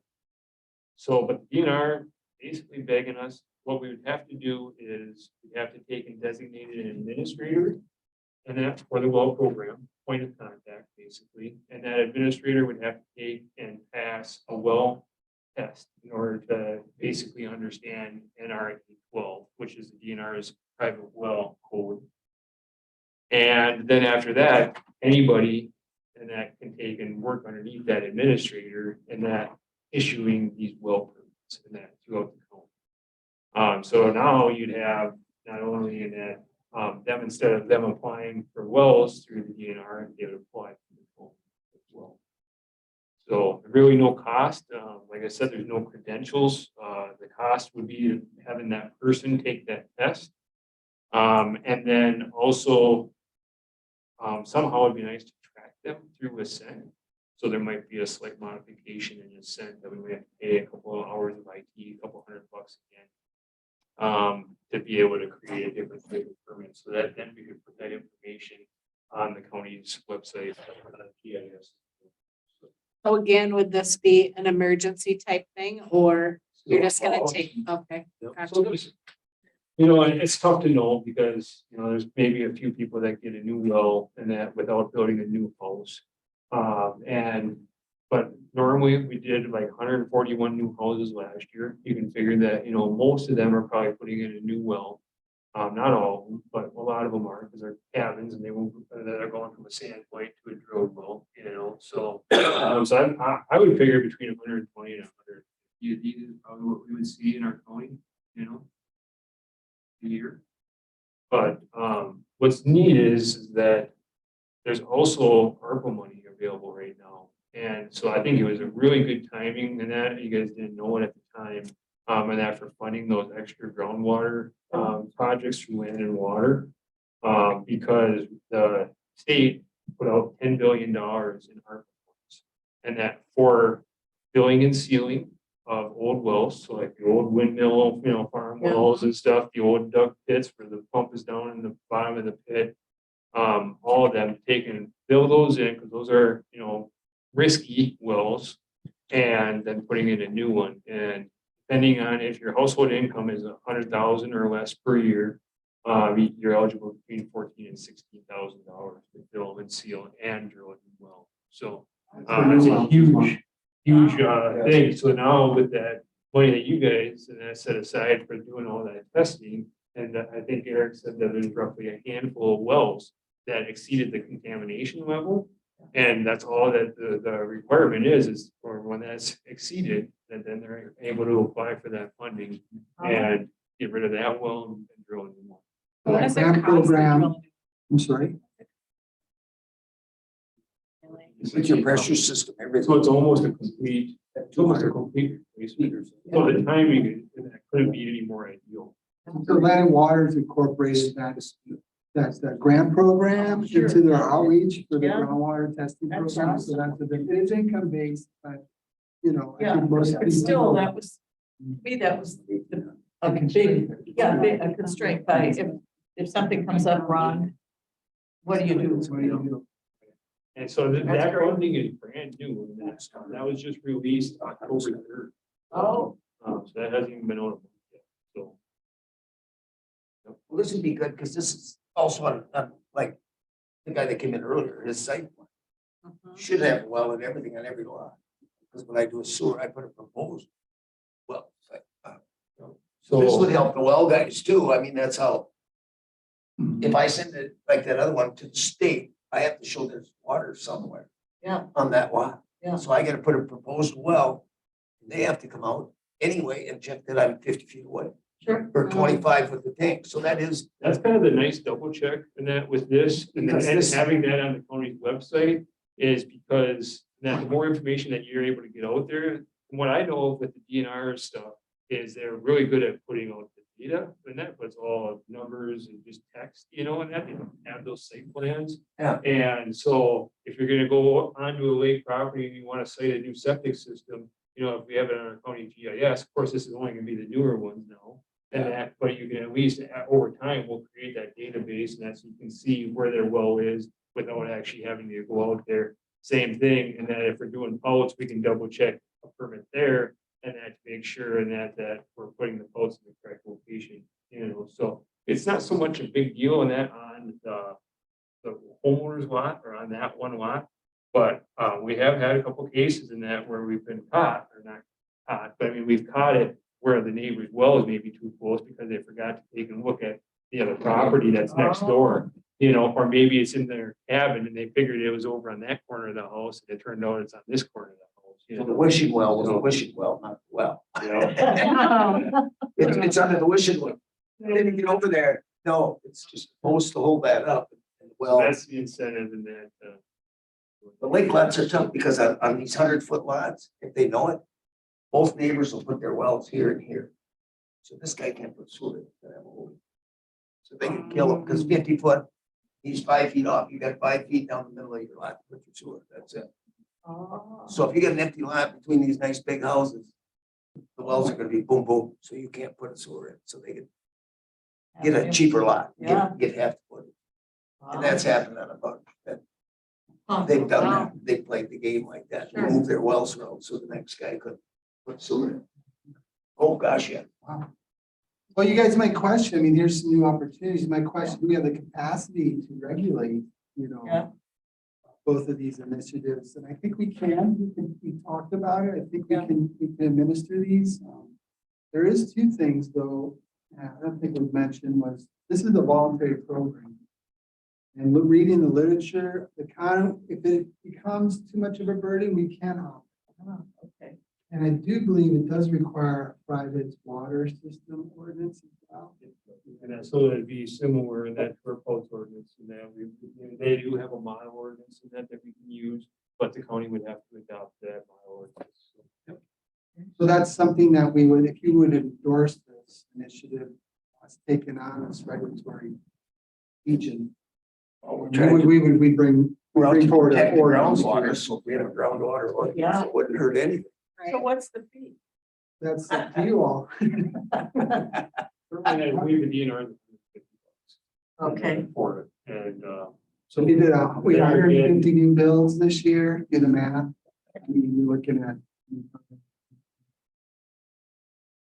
but that fee and that, I mean, I built my new house in 2018, it was the same fee then, you know, and I remember that's what I paid, so I think that fee might be a little outdated, so I was gonna suggest. to do just a flat. It's not nearly the time commitment, you can see it's pretty, straightforward, pretty simple compared to like a septic, or it'd be very comparable to like an accessory building, Okay. and that is what I would look at it for. And that's what you guys went through for next year on your accessory building, so you'd be consistent. So staff wise and our cost analysis, I think. But it would help, I think, it land for land and water. This is, goes with the stuff. yeah, With our well water studies and our groundwater studies and watershed studies. yeah, And absolutely. to have that ordinance, I think would fit in pretty well, because the abandonment part would be land and water. Do we need to Jason would do this word- permit, and then land and water would do the abatement, which they. We already do, they already do do. the commissioning and wells. So now this would be something we try to get Logan and a couple of them to have these to do it. Yeah, so I mean, that's like a workflow, thing and that within our department, but I mean, it might not even be that, it might be an administrative assistant or something like Yeah. that that's able to take. To at least take it. It's a simple program Yeah. where, administrative assistant could. But I kind of like that idea, and that with the land and water doing the filling and the sealing and the abatement, and that basically category 5, and then maybe Number our one. office is doing the permitting side of it. and Yeah. then with because of our pulse records and. Records and everything would be together. And this would actually get us, And then that would be through our Ascent program, and that's so that we can keep that information. well, this would keep our update on any new ones, keep us on our groundwater, You need a the motion? testing. A motion To move this forward, I think we do it by consensus and then to we go. accept. To amend the fee schedule, and that to include, well. Don't we need the ordinance and everything first before we do that, or? Well, we'd like to get the fee schedule amended, because then we're gonna have to take some time on that ordinance, Oh, but then sure. it's Yeah. good for 2023, so. So that's gonna be in our ordinance. Since our last meeting, remember, we amended the fee schedule out of the calendar Yeah. for land and water review fee. Okay. I'm already contacting Don for the $500 on the house. So. Might as well we're contact set him up on this fee. one, too. I might as well contact him on this, yes. Yeah. Okay. And it will take, Okay with the water? it will take. So, but yes, and then you're Might right. take a wheelbarrow, we got cash every permit, here, I need for one. Here it is. What do you need? Just keep throwing it. Just leave your checkbook, they'll figure it out. Yeah, we need the motion. Yes, we'll need a I'll make a motion motion to approve the $200 fee. for the well. To amend the 2023 fee schedule Yeah. to include $200 review for a well. Well, whatever the permit says.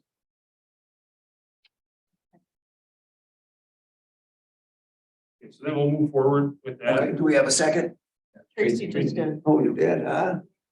You're into spending money, I am, you're collecting it. I got a little, now I got to spend a little. All those in favor say aye. See that?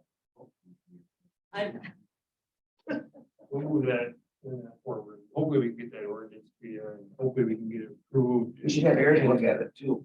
Oh, yeah, we already Yeah. talked to him. Oh, you No, have, okay. Again, I just want to acknowledge Jason bringing this forward. This is the value of going to these professional associations. I wish we had more resources to send our folks to professional development, but to be honest, I don't know if we have time. So Yeah, for them to take 2-3 days off to go to a conference and learn about these things, bring them back, that's the value. The networking's great and all, but to learn something, to bring it back to the workplace, and then us implementing it is a real. Want to acknowledge Jason Yeah. for bringing that I mean, forward. down there at Fall Conference, we had UW Extension, and that did a really good presentation on the solar stuff. On that you just talked about with utility scale and that mid, small and large. So we had a good presentation on that. The DSPS secretary was there. This is Secretary Harris, was there. They've currently got like 210 or 214 employees. They're wanting another 72 positions for next year. Oh, wow. And that huge increase. So he was very, very supportive of the POTS program. He was very supportive of counties being agents. He was very supportive of the POTS Technical Advisory Committee that has been kind of put to the wayside. So that, he was very, supportive in trying to get that back going because a lot of our new POTS products, and that's what we were kind of talking about with that agent, some of them are kind of like, ooh, this didn't really go through any review. It just sat there at the state for 30 days and was automatically approved, So that's gonna come back hopefully. And then Wisconsin Fund was another big topic in that we talked about. The legislature right now, and that had made it pretty clear that the conservatives believe that Wisconsin Fund is just another form of welfare. And so we brought it up to the secretary there about possibly trying to formulate that back into like the CDBG program, because then it's not really just a grant or a hand me out and that, but yet people can get help, get a new septic, and then when they sell, or if they want, they can pay back that loan over time, and that for those dollars. So that's kind of an option that, hopefully they vet and hopefully we can put more input into for that. So, and then the wells, we had that, had ordinary high watermark training, navigability and stuff with the DNR. We had scene safeties, that for de-escalation, and that taking help with angry clients and that put on by the Oh, DNR. that was good too. 'Cause Yeah. You've been having it sometimes. Yeah. There was one that was all about sex trafficking, which I didn't really feel like was very common, but anyway, and then with our line of work, but that was really the only one that wasn't beneficial. And that Logan and I, because we were there, we got 3 continuing ed credits from that for POTS and that each as well. So 3 hours of 3 hours is all. So yeah, because I mean, they're only like 1 hour topic sessions, So, Oh, sure. but no, it was a good conference. I guess one of the things that did come out of there, I almost forgot. So I brought up tourist rooming halls, short-term rentals, and what other counties were seeing in that as far as issues with them. And the southern part of the state's not seeing many. Sawyer County's got 1,500 licensed tourist rooming houses, and then Bios has got 3,500. Bayfield said that they've got over 2,000, I believe. So WCCA, our executive board, and that created an ad hoc committee that unfortunately I get to chair. And so, but we're gonna try to work with health, because you can imagine that if you've got 1,500 or 3,500 of these short-term rentals that you have to license every year, Yeah. and that it's a big demand on their staff, and that, I mean, it's a huge time commitment, because they should be doing walkthroughs on these. And so there's that side of it, but then they're gonna be redoing the health department code and that, I think it's DHS 72. Or it's ATCP now, and then Yeah. 72, Department of Ag and Trade, Consumer Protection. So, but the lodging and that, people, they have lobbyists, and that lodging industry has lobbyists and that through the state. The resorts up in Sawyer County, for example, are the ones that are getting pinched by either they're feeling the pressure. And so maybe there will be something that can come out of that, with working with them that kind of streamlines or provides more local control. Rather than the bill that we have right now to work with. Okay, Awesome. that's good. I think we'll be busy for a while here, because now he's gonna give us the update on how many ordinances we're gonna go through, which you just added. Just added a bunch. So Ordinances, yes, and we have to do an upgrade, yeah. the first and the easiest, I think, is gonna be our floodplain ordinance. DNR came out with new floodplain model ordinance in March of 2022. So it's fairly new. Basically, there's not a lot of changes, but FEMA changed some stuff on their end in regards to non-conforming structures and that within the floodplain.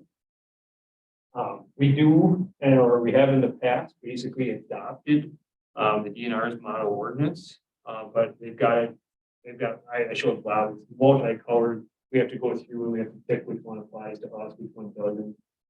So it's gonna be a little bit to get that document, but I can probably have that ready for your next meeting. And it's important that we do that because, that way our community is what FEMA calls them. And that we're still acknowledged and we're still certified so that people that are in our county that still do live in a floodplain are still able to get flood insurance and still be protected with FEMA dollars if there is a disaster. So it is very important that we update, but it's nothing that we deal with that much and we basically just go with the state. The next one would be our pulse ordinance. And that one, I can probably try to get that ready for your next meeting as well. That one, we're gonna have to take a look at it. And we're gonna have to put it on the shelf for a month because ESPS gets to take a look at it. And that for a month, they have 30 days, and then we can hold our public hearing and go through. So what I'm looking at adding in that ordinance is a soil test submittal period. So that currently in that, the plumbing code right now says that it has to be submitted upon completion. But what is completion? Is it when the soil tester gets paid? Is it when the work is done, when the borings are done, when the paperwork's done?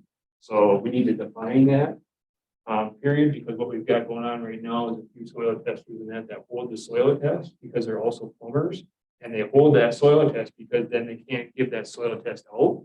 And so then nobody can bid the job. So then they get the job too, so when the people have actually paid for the soil test. So whereas really in that, when the code says that needs to be submitted right away, and that should be the property of the property owner. And they should be able to take that soil test and go to plumber A and say, here you go, I want a 3-bedroom conventional, here's my soil test, what's my price? Go to plumber B, do the same thing, That's one of the things that we want to add in there.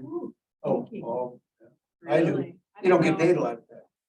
Wow. They're in a big rush, then they wait a year, think you forget it, and then they, Didn't call know you. it was- I can't get a bidder in it. Oh, no, you gotta do something.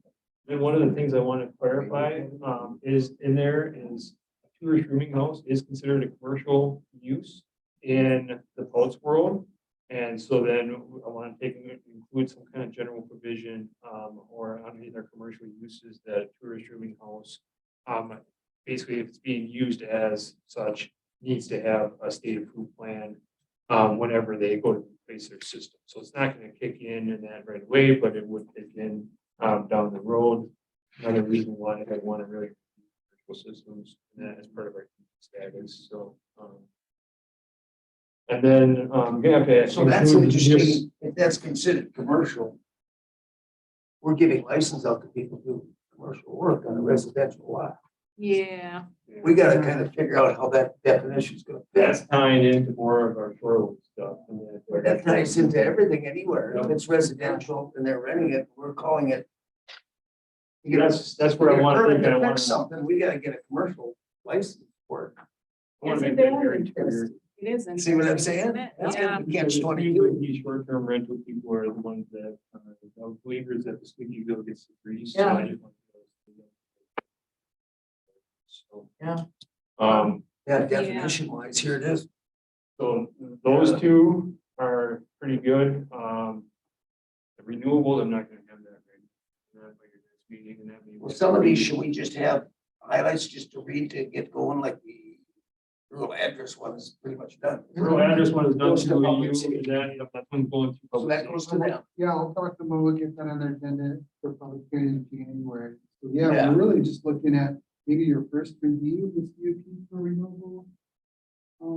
And go and get some, Like I said, those that was just the to first start meeting going in through. December, and then after that renewable one.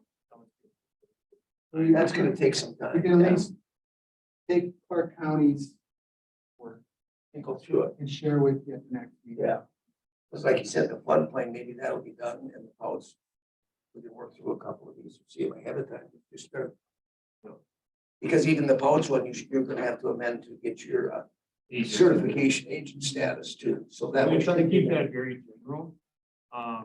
Okay, And so that's the changes. only thing in that is, Yeah. if I'm no longer employed by the county, and that, then, you know, and that. Well, yeah, that's. Because if I'm no longer employed at the county now, is that. So then those plans would be for that and that to the state. Yeah. And so whatever we put in the ordinance, and that we need to have something in there about us being able to be an agent and being able to do the review and have our process. And that on what we want for the submittal. And then about us issuing a conditional approval letter and stuff, but there'll be a lot of ifs, statements, if the county is an agent. Like, you know, and so, so we'll keep it very. If they have a. Very approved open. Agent, you have to have the approved person. Right. Yeah, not just an agent. Yep. Yeah, okay. Yeah. Yep. That's like that. Because the state would revoke the agent if I was. Or if Logan did it, yeah, they'd have And to then, reject it or, because he's not. or they did, they could say, hey, you gotta take and get, you know, Logan to apply. Apply to, so he. But you got two people that are. You know, so Yeah, not a big deal. yeah. Anyway, so that's way. So that'll be an easy, That shouldn't be too bad. should it? Okay.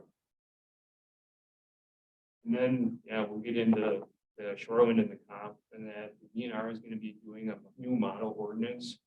And that, I'm like, so when are we gonna have that? And I finally got kind of narrowed down at the conference, that to hopefully by the end of the year, they have a new model ordinance. They've just got some new ideas on how to clarify some language and stuff, so, I mean, we'll be able to take it or leave it, but we'll open that up. I'm probably gonna be in January, but I'm thinking. Well, with that, before building season too. I mean, Yeah. if we want to open up short-term rentals or something in that, you know, we'll try to get it to public hearing until it's.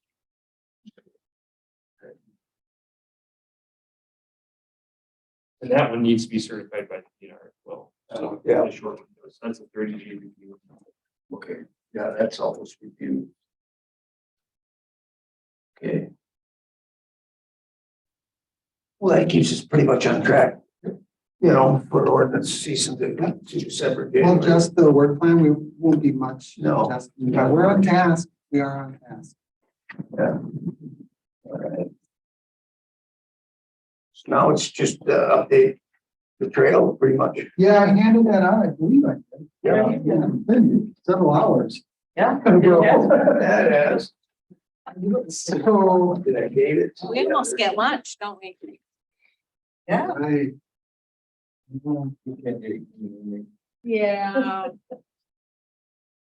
Well, I did put, our consultant, SRF, minutes from our site visits in the packet.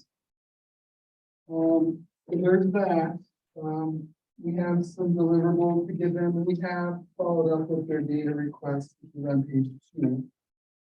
Chairman O'Connell, I'll be real brief, and I'll actually just refer you to our updated, project list. And I know Sharon, you said you appreciate them, you hand them out. So this is the recent update as of Monday. Just real quick, the new loop for ATVs in the town of Sterling. Yesterday, we met with the ATV Council. They've been really great in providing volunteer services out there for a number of things, particularly with some of the handwork and the signage. We have official lengths of the jack line. It's 13.7 miles, and the old Sterling loop is 5.2. We are going to assign rural addresses in the spring. We're going to get through the hunting season out there and bring forward the forestry ordinance in terms of opening those trails more consistently. You all recall in a year or two where we had the seasonality of when the trails were open or not. We're just going to basically open the trail season timelines year round. And we already ran this by DNR, and we'll explain that to you in December when Francisco comes at Forester. Let's see, Rod gave you an update on the intensive use area. We are, something he failed to mention, and we are now leaning towards not putting up recall, gonna say. 60 acres of fencing. Well, it's not only that, it's the maintenance of the fence, because you have to clear both sides. We're just a little apprehensive of, creating these spurs that would go off the intensive part. So we might add a fence on the west side, but I think for now, we're leaning towards no fence.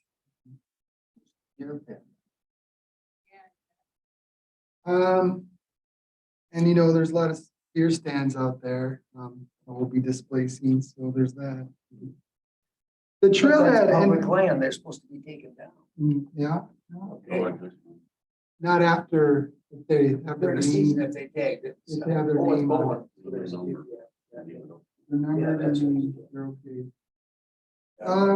City council on Friday night or Monday night, awarded the bid to, build the, new 24/7 bathroom facility at City Hall there. Albrightson Construction What was bill? awarded the bid, and the project now has a new timeline according to their scope. It's to be completed in the summer of 2023. I know someone's asked about what's the city's, contribution, what the whole total project cost is $2.1 million. They're doing a booster station adjacent to, you guys know that, to the bathroom, and they're also expanding the parking lot, rerouting the trail. In the scope of work for Albrightsons is they will be adding bike repair station and a watering station to be next to the bathroom. So I did ask the city that we do a grand opening. So when it is open, that they'll have some type of event, and naturally you'll all be summer 20. That'll be part of our.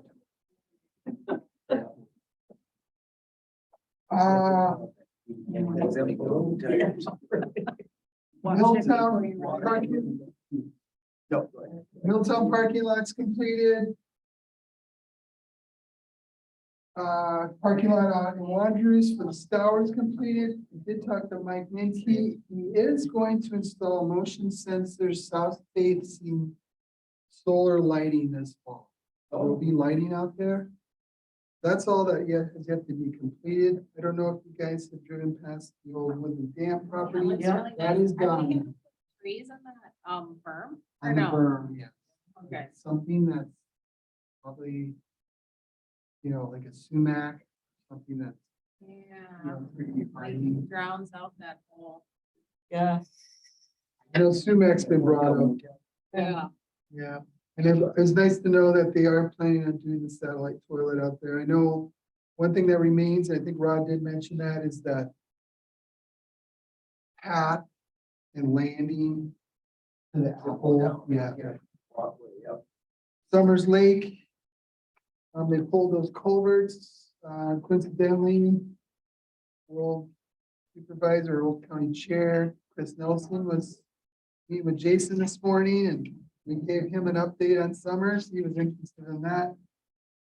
The warming shelter, for, D.D. Kennedy and Algren, or County Mill Road there rather, is being built. And we're gonna install it this month. The bathrooms at D.D. Kennedy, you might already know this, we didn't get any bids for those, so we're looking at postponing that project to next spring or summer.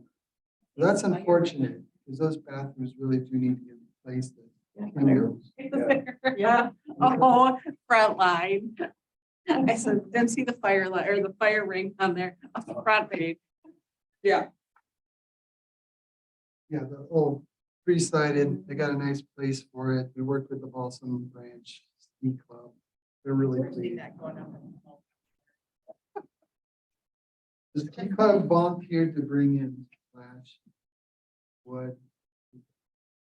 Keep it burning. Before it burns Big down. number is down. Yeah, there you go. We should just have like a gas one. Just for ambiance, right? Because if you're skiing and you're getting hot, why do you need to go in to warm up? That's kind of my question.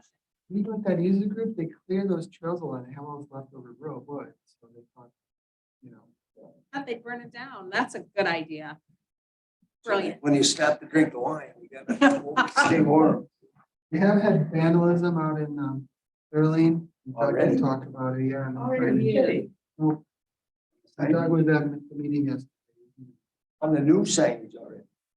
Oh, Really? So I don't A know. lot what of to it do or about not? that. How Huh? many signs? How many? cameras. Mike had some pictures, just people spray painting over the signs. Wrong. I don't know.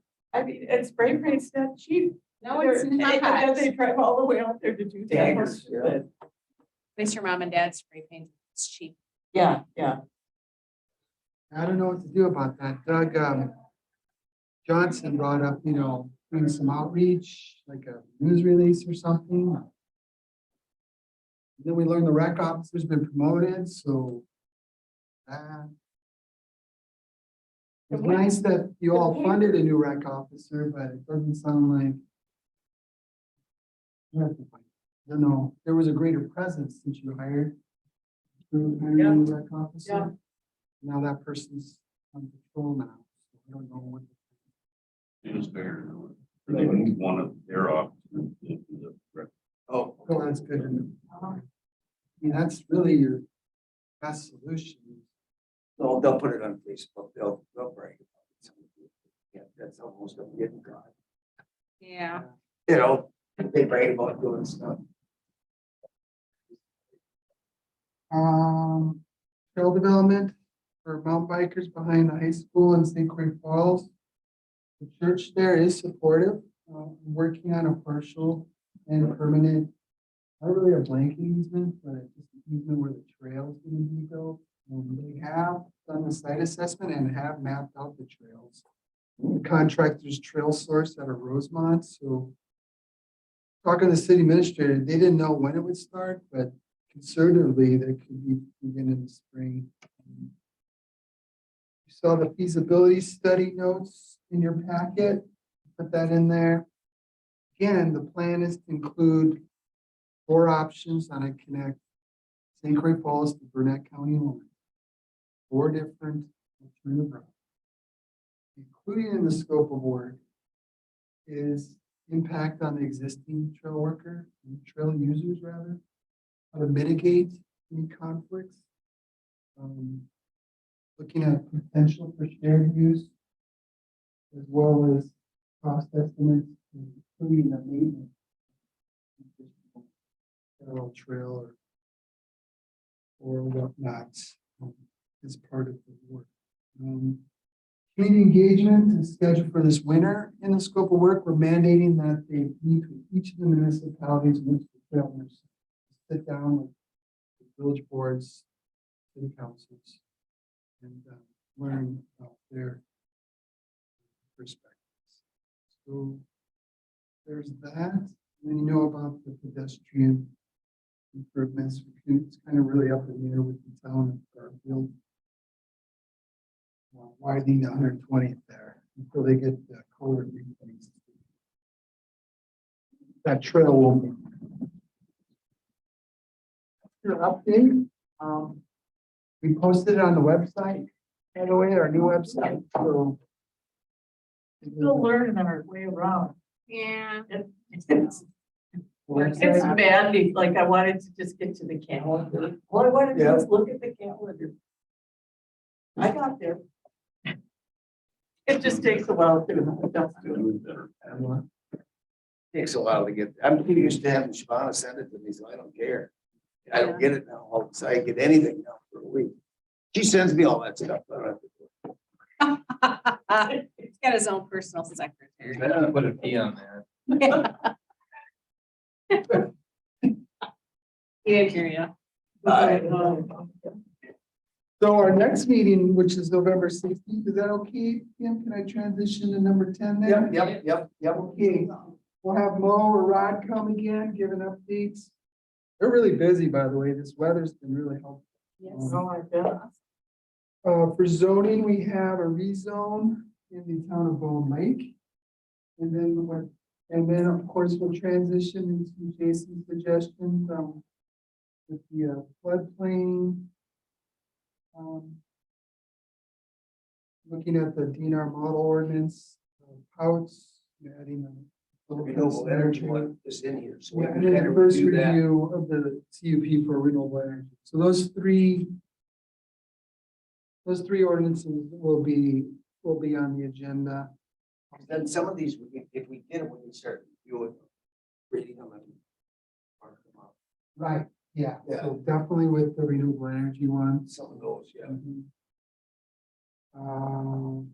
Eric has an agenda item as well regarding review authority of ERP conservation plans.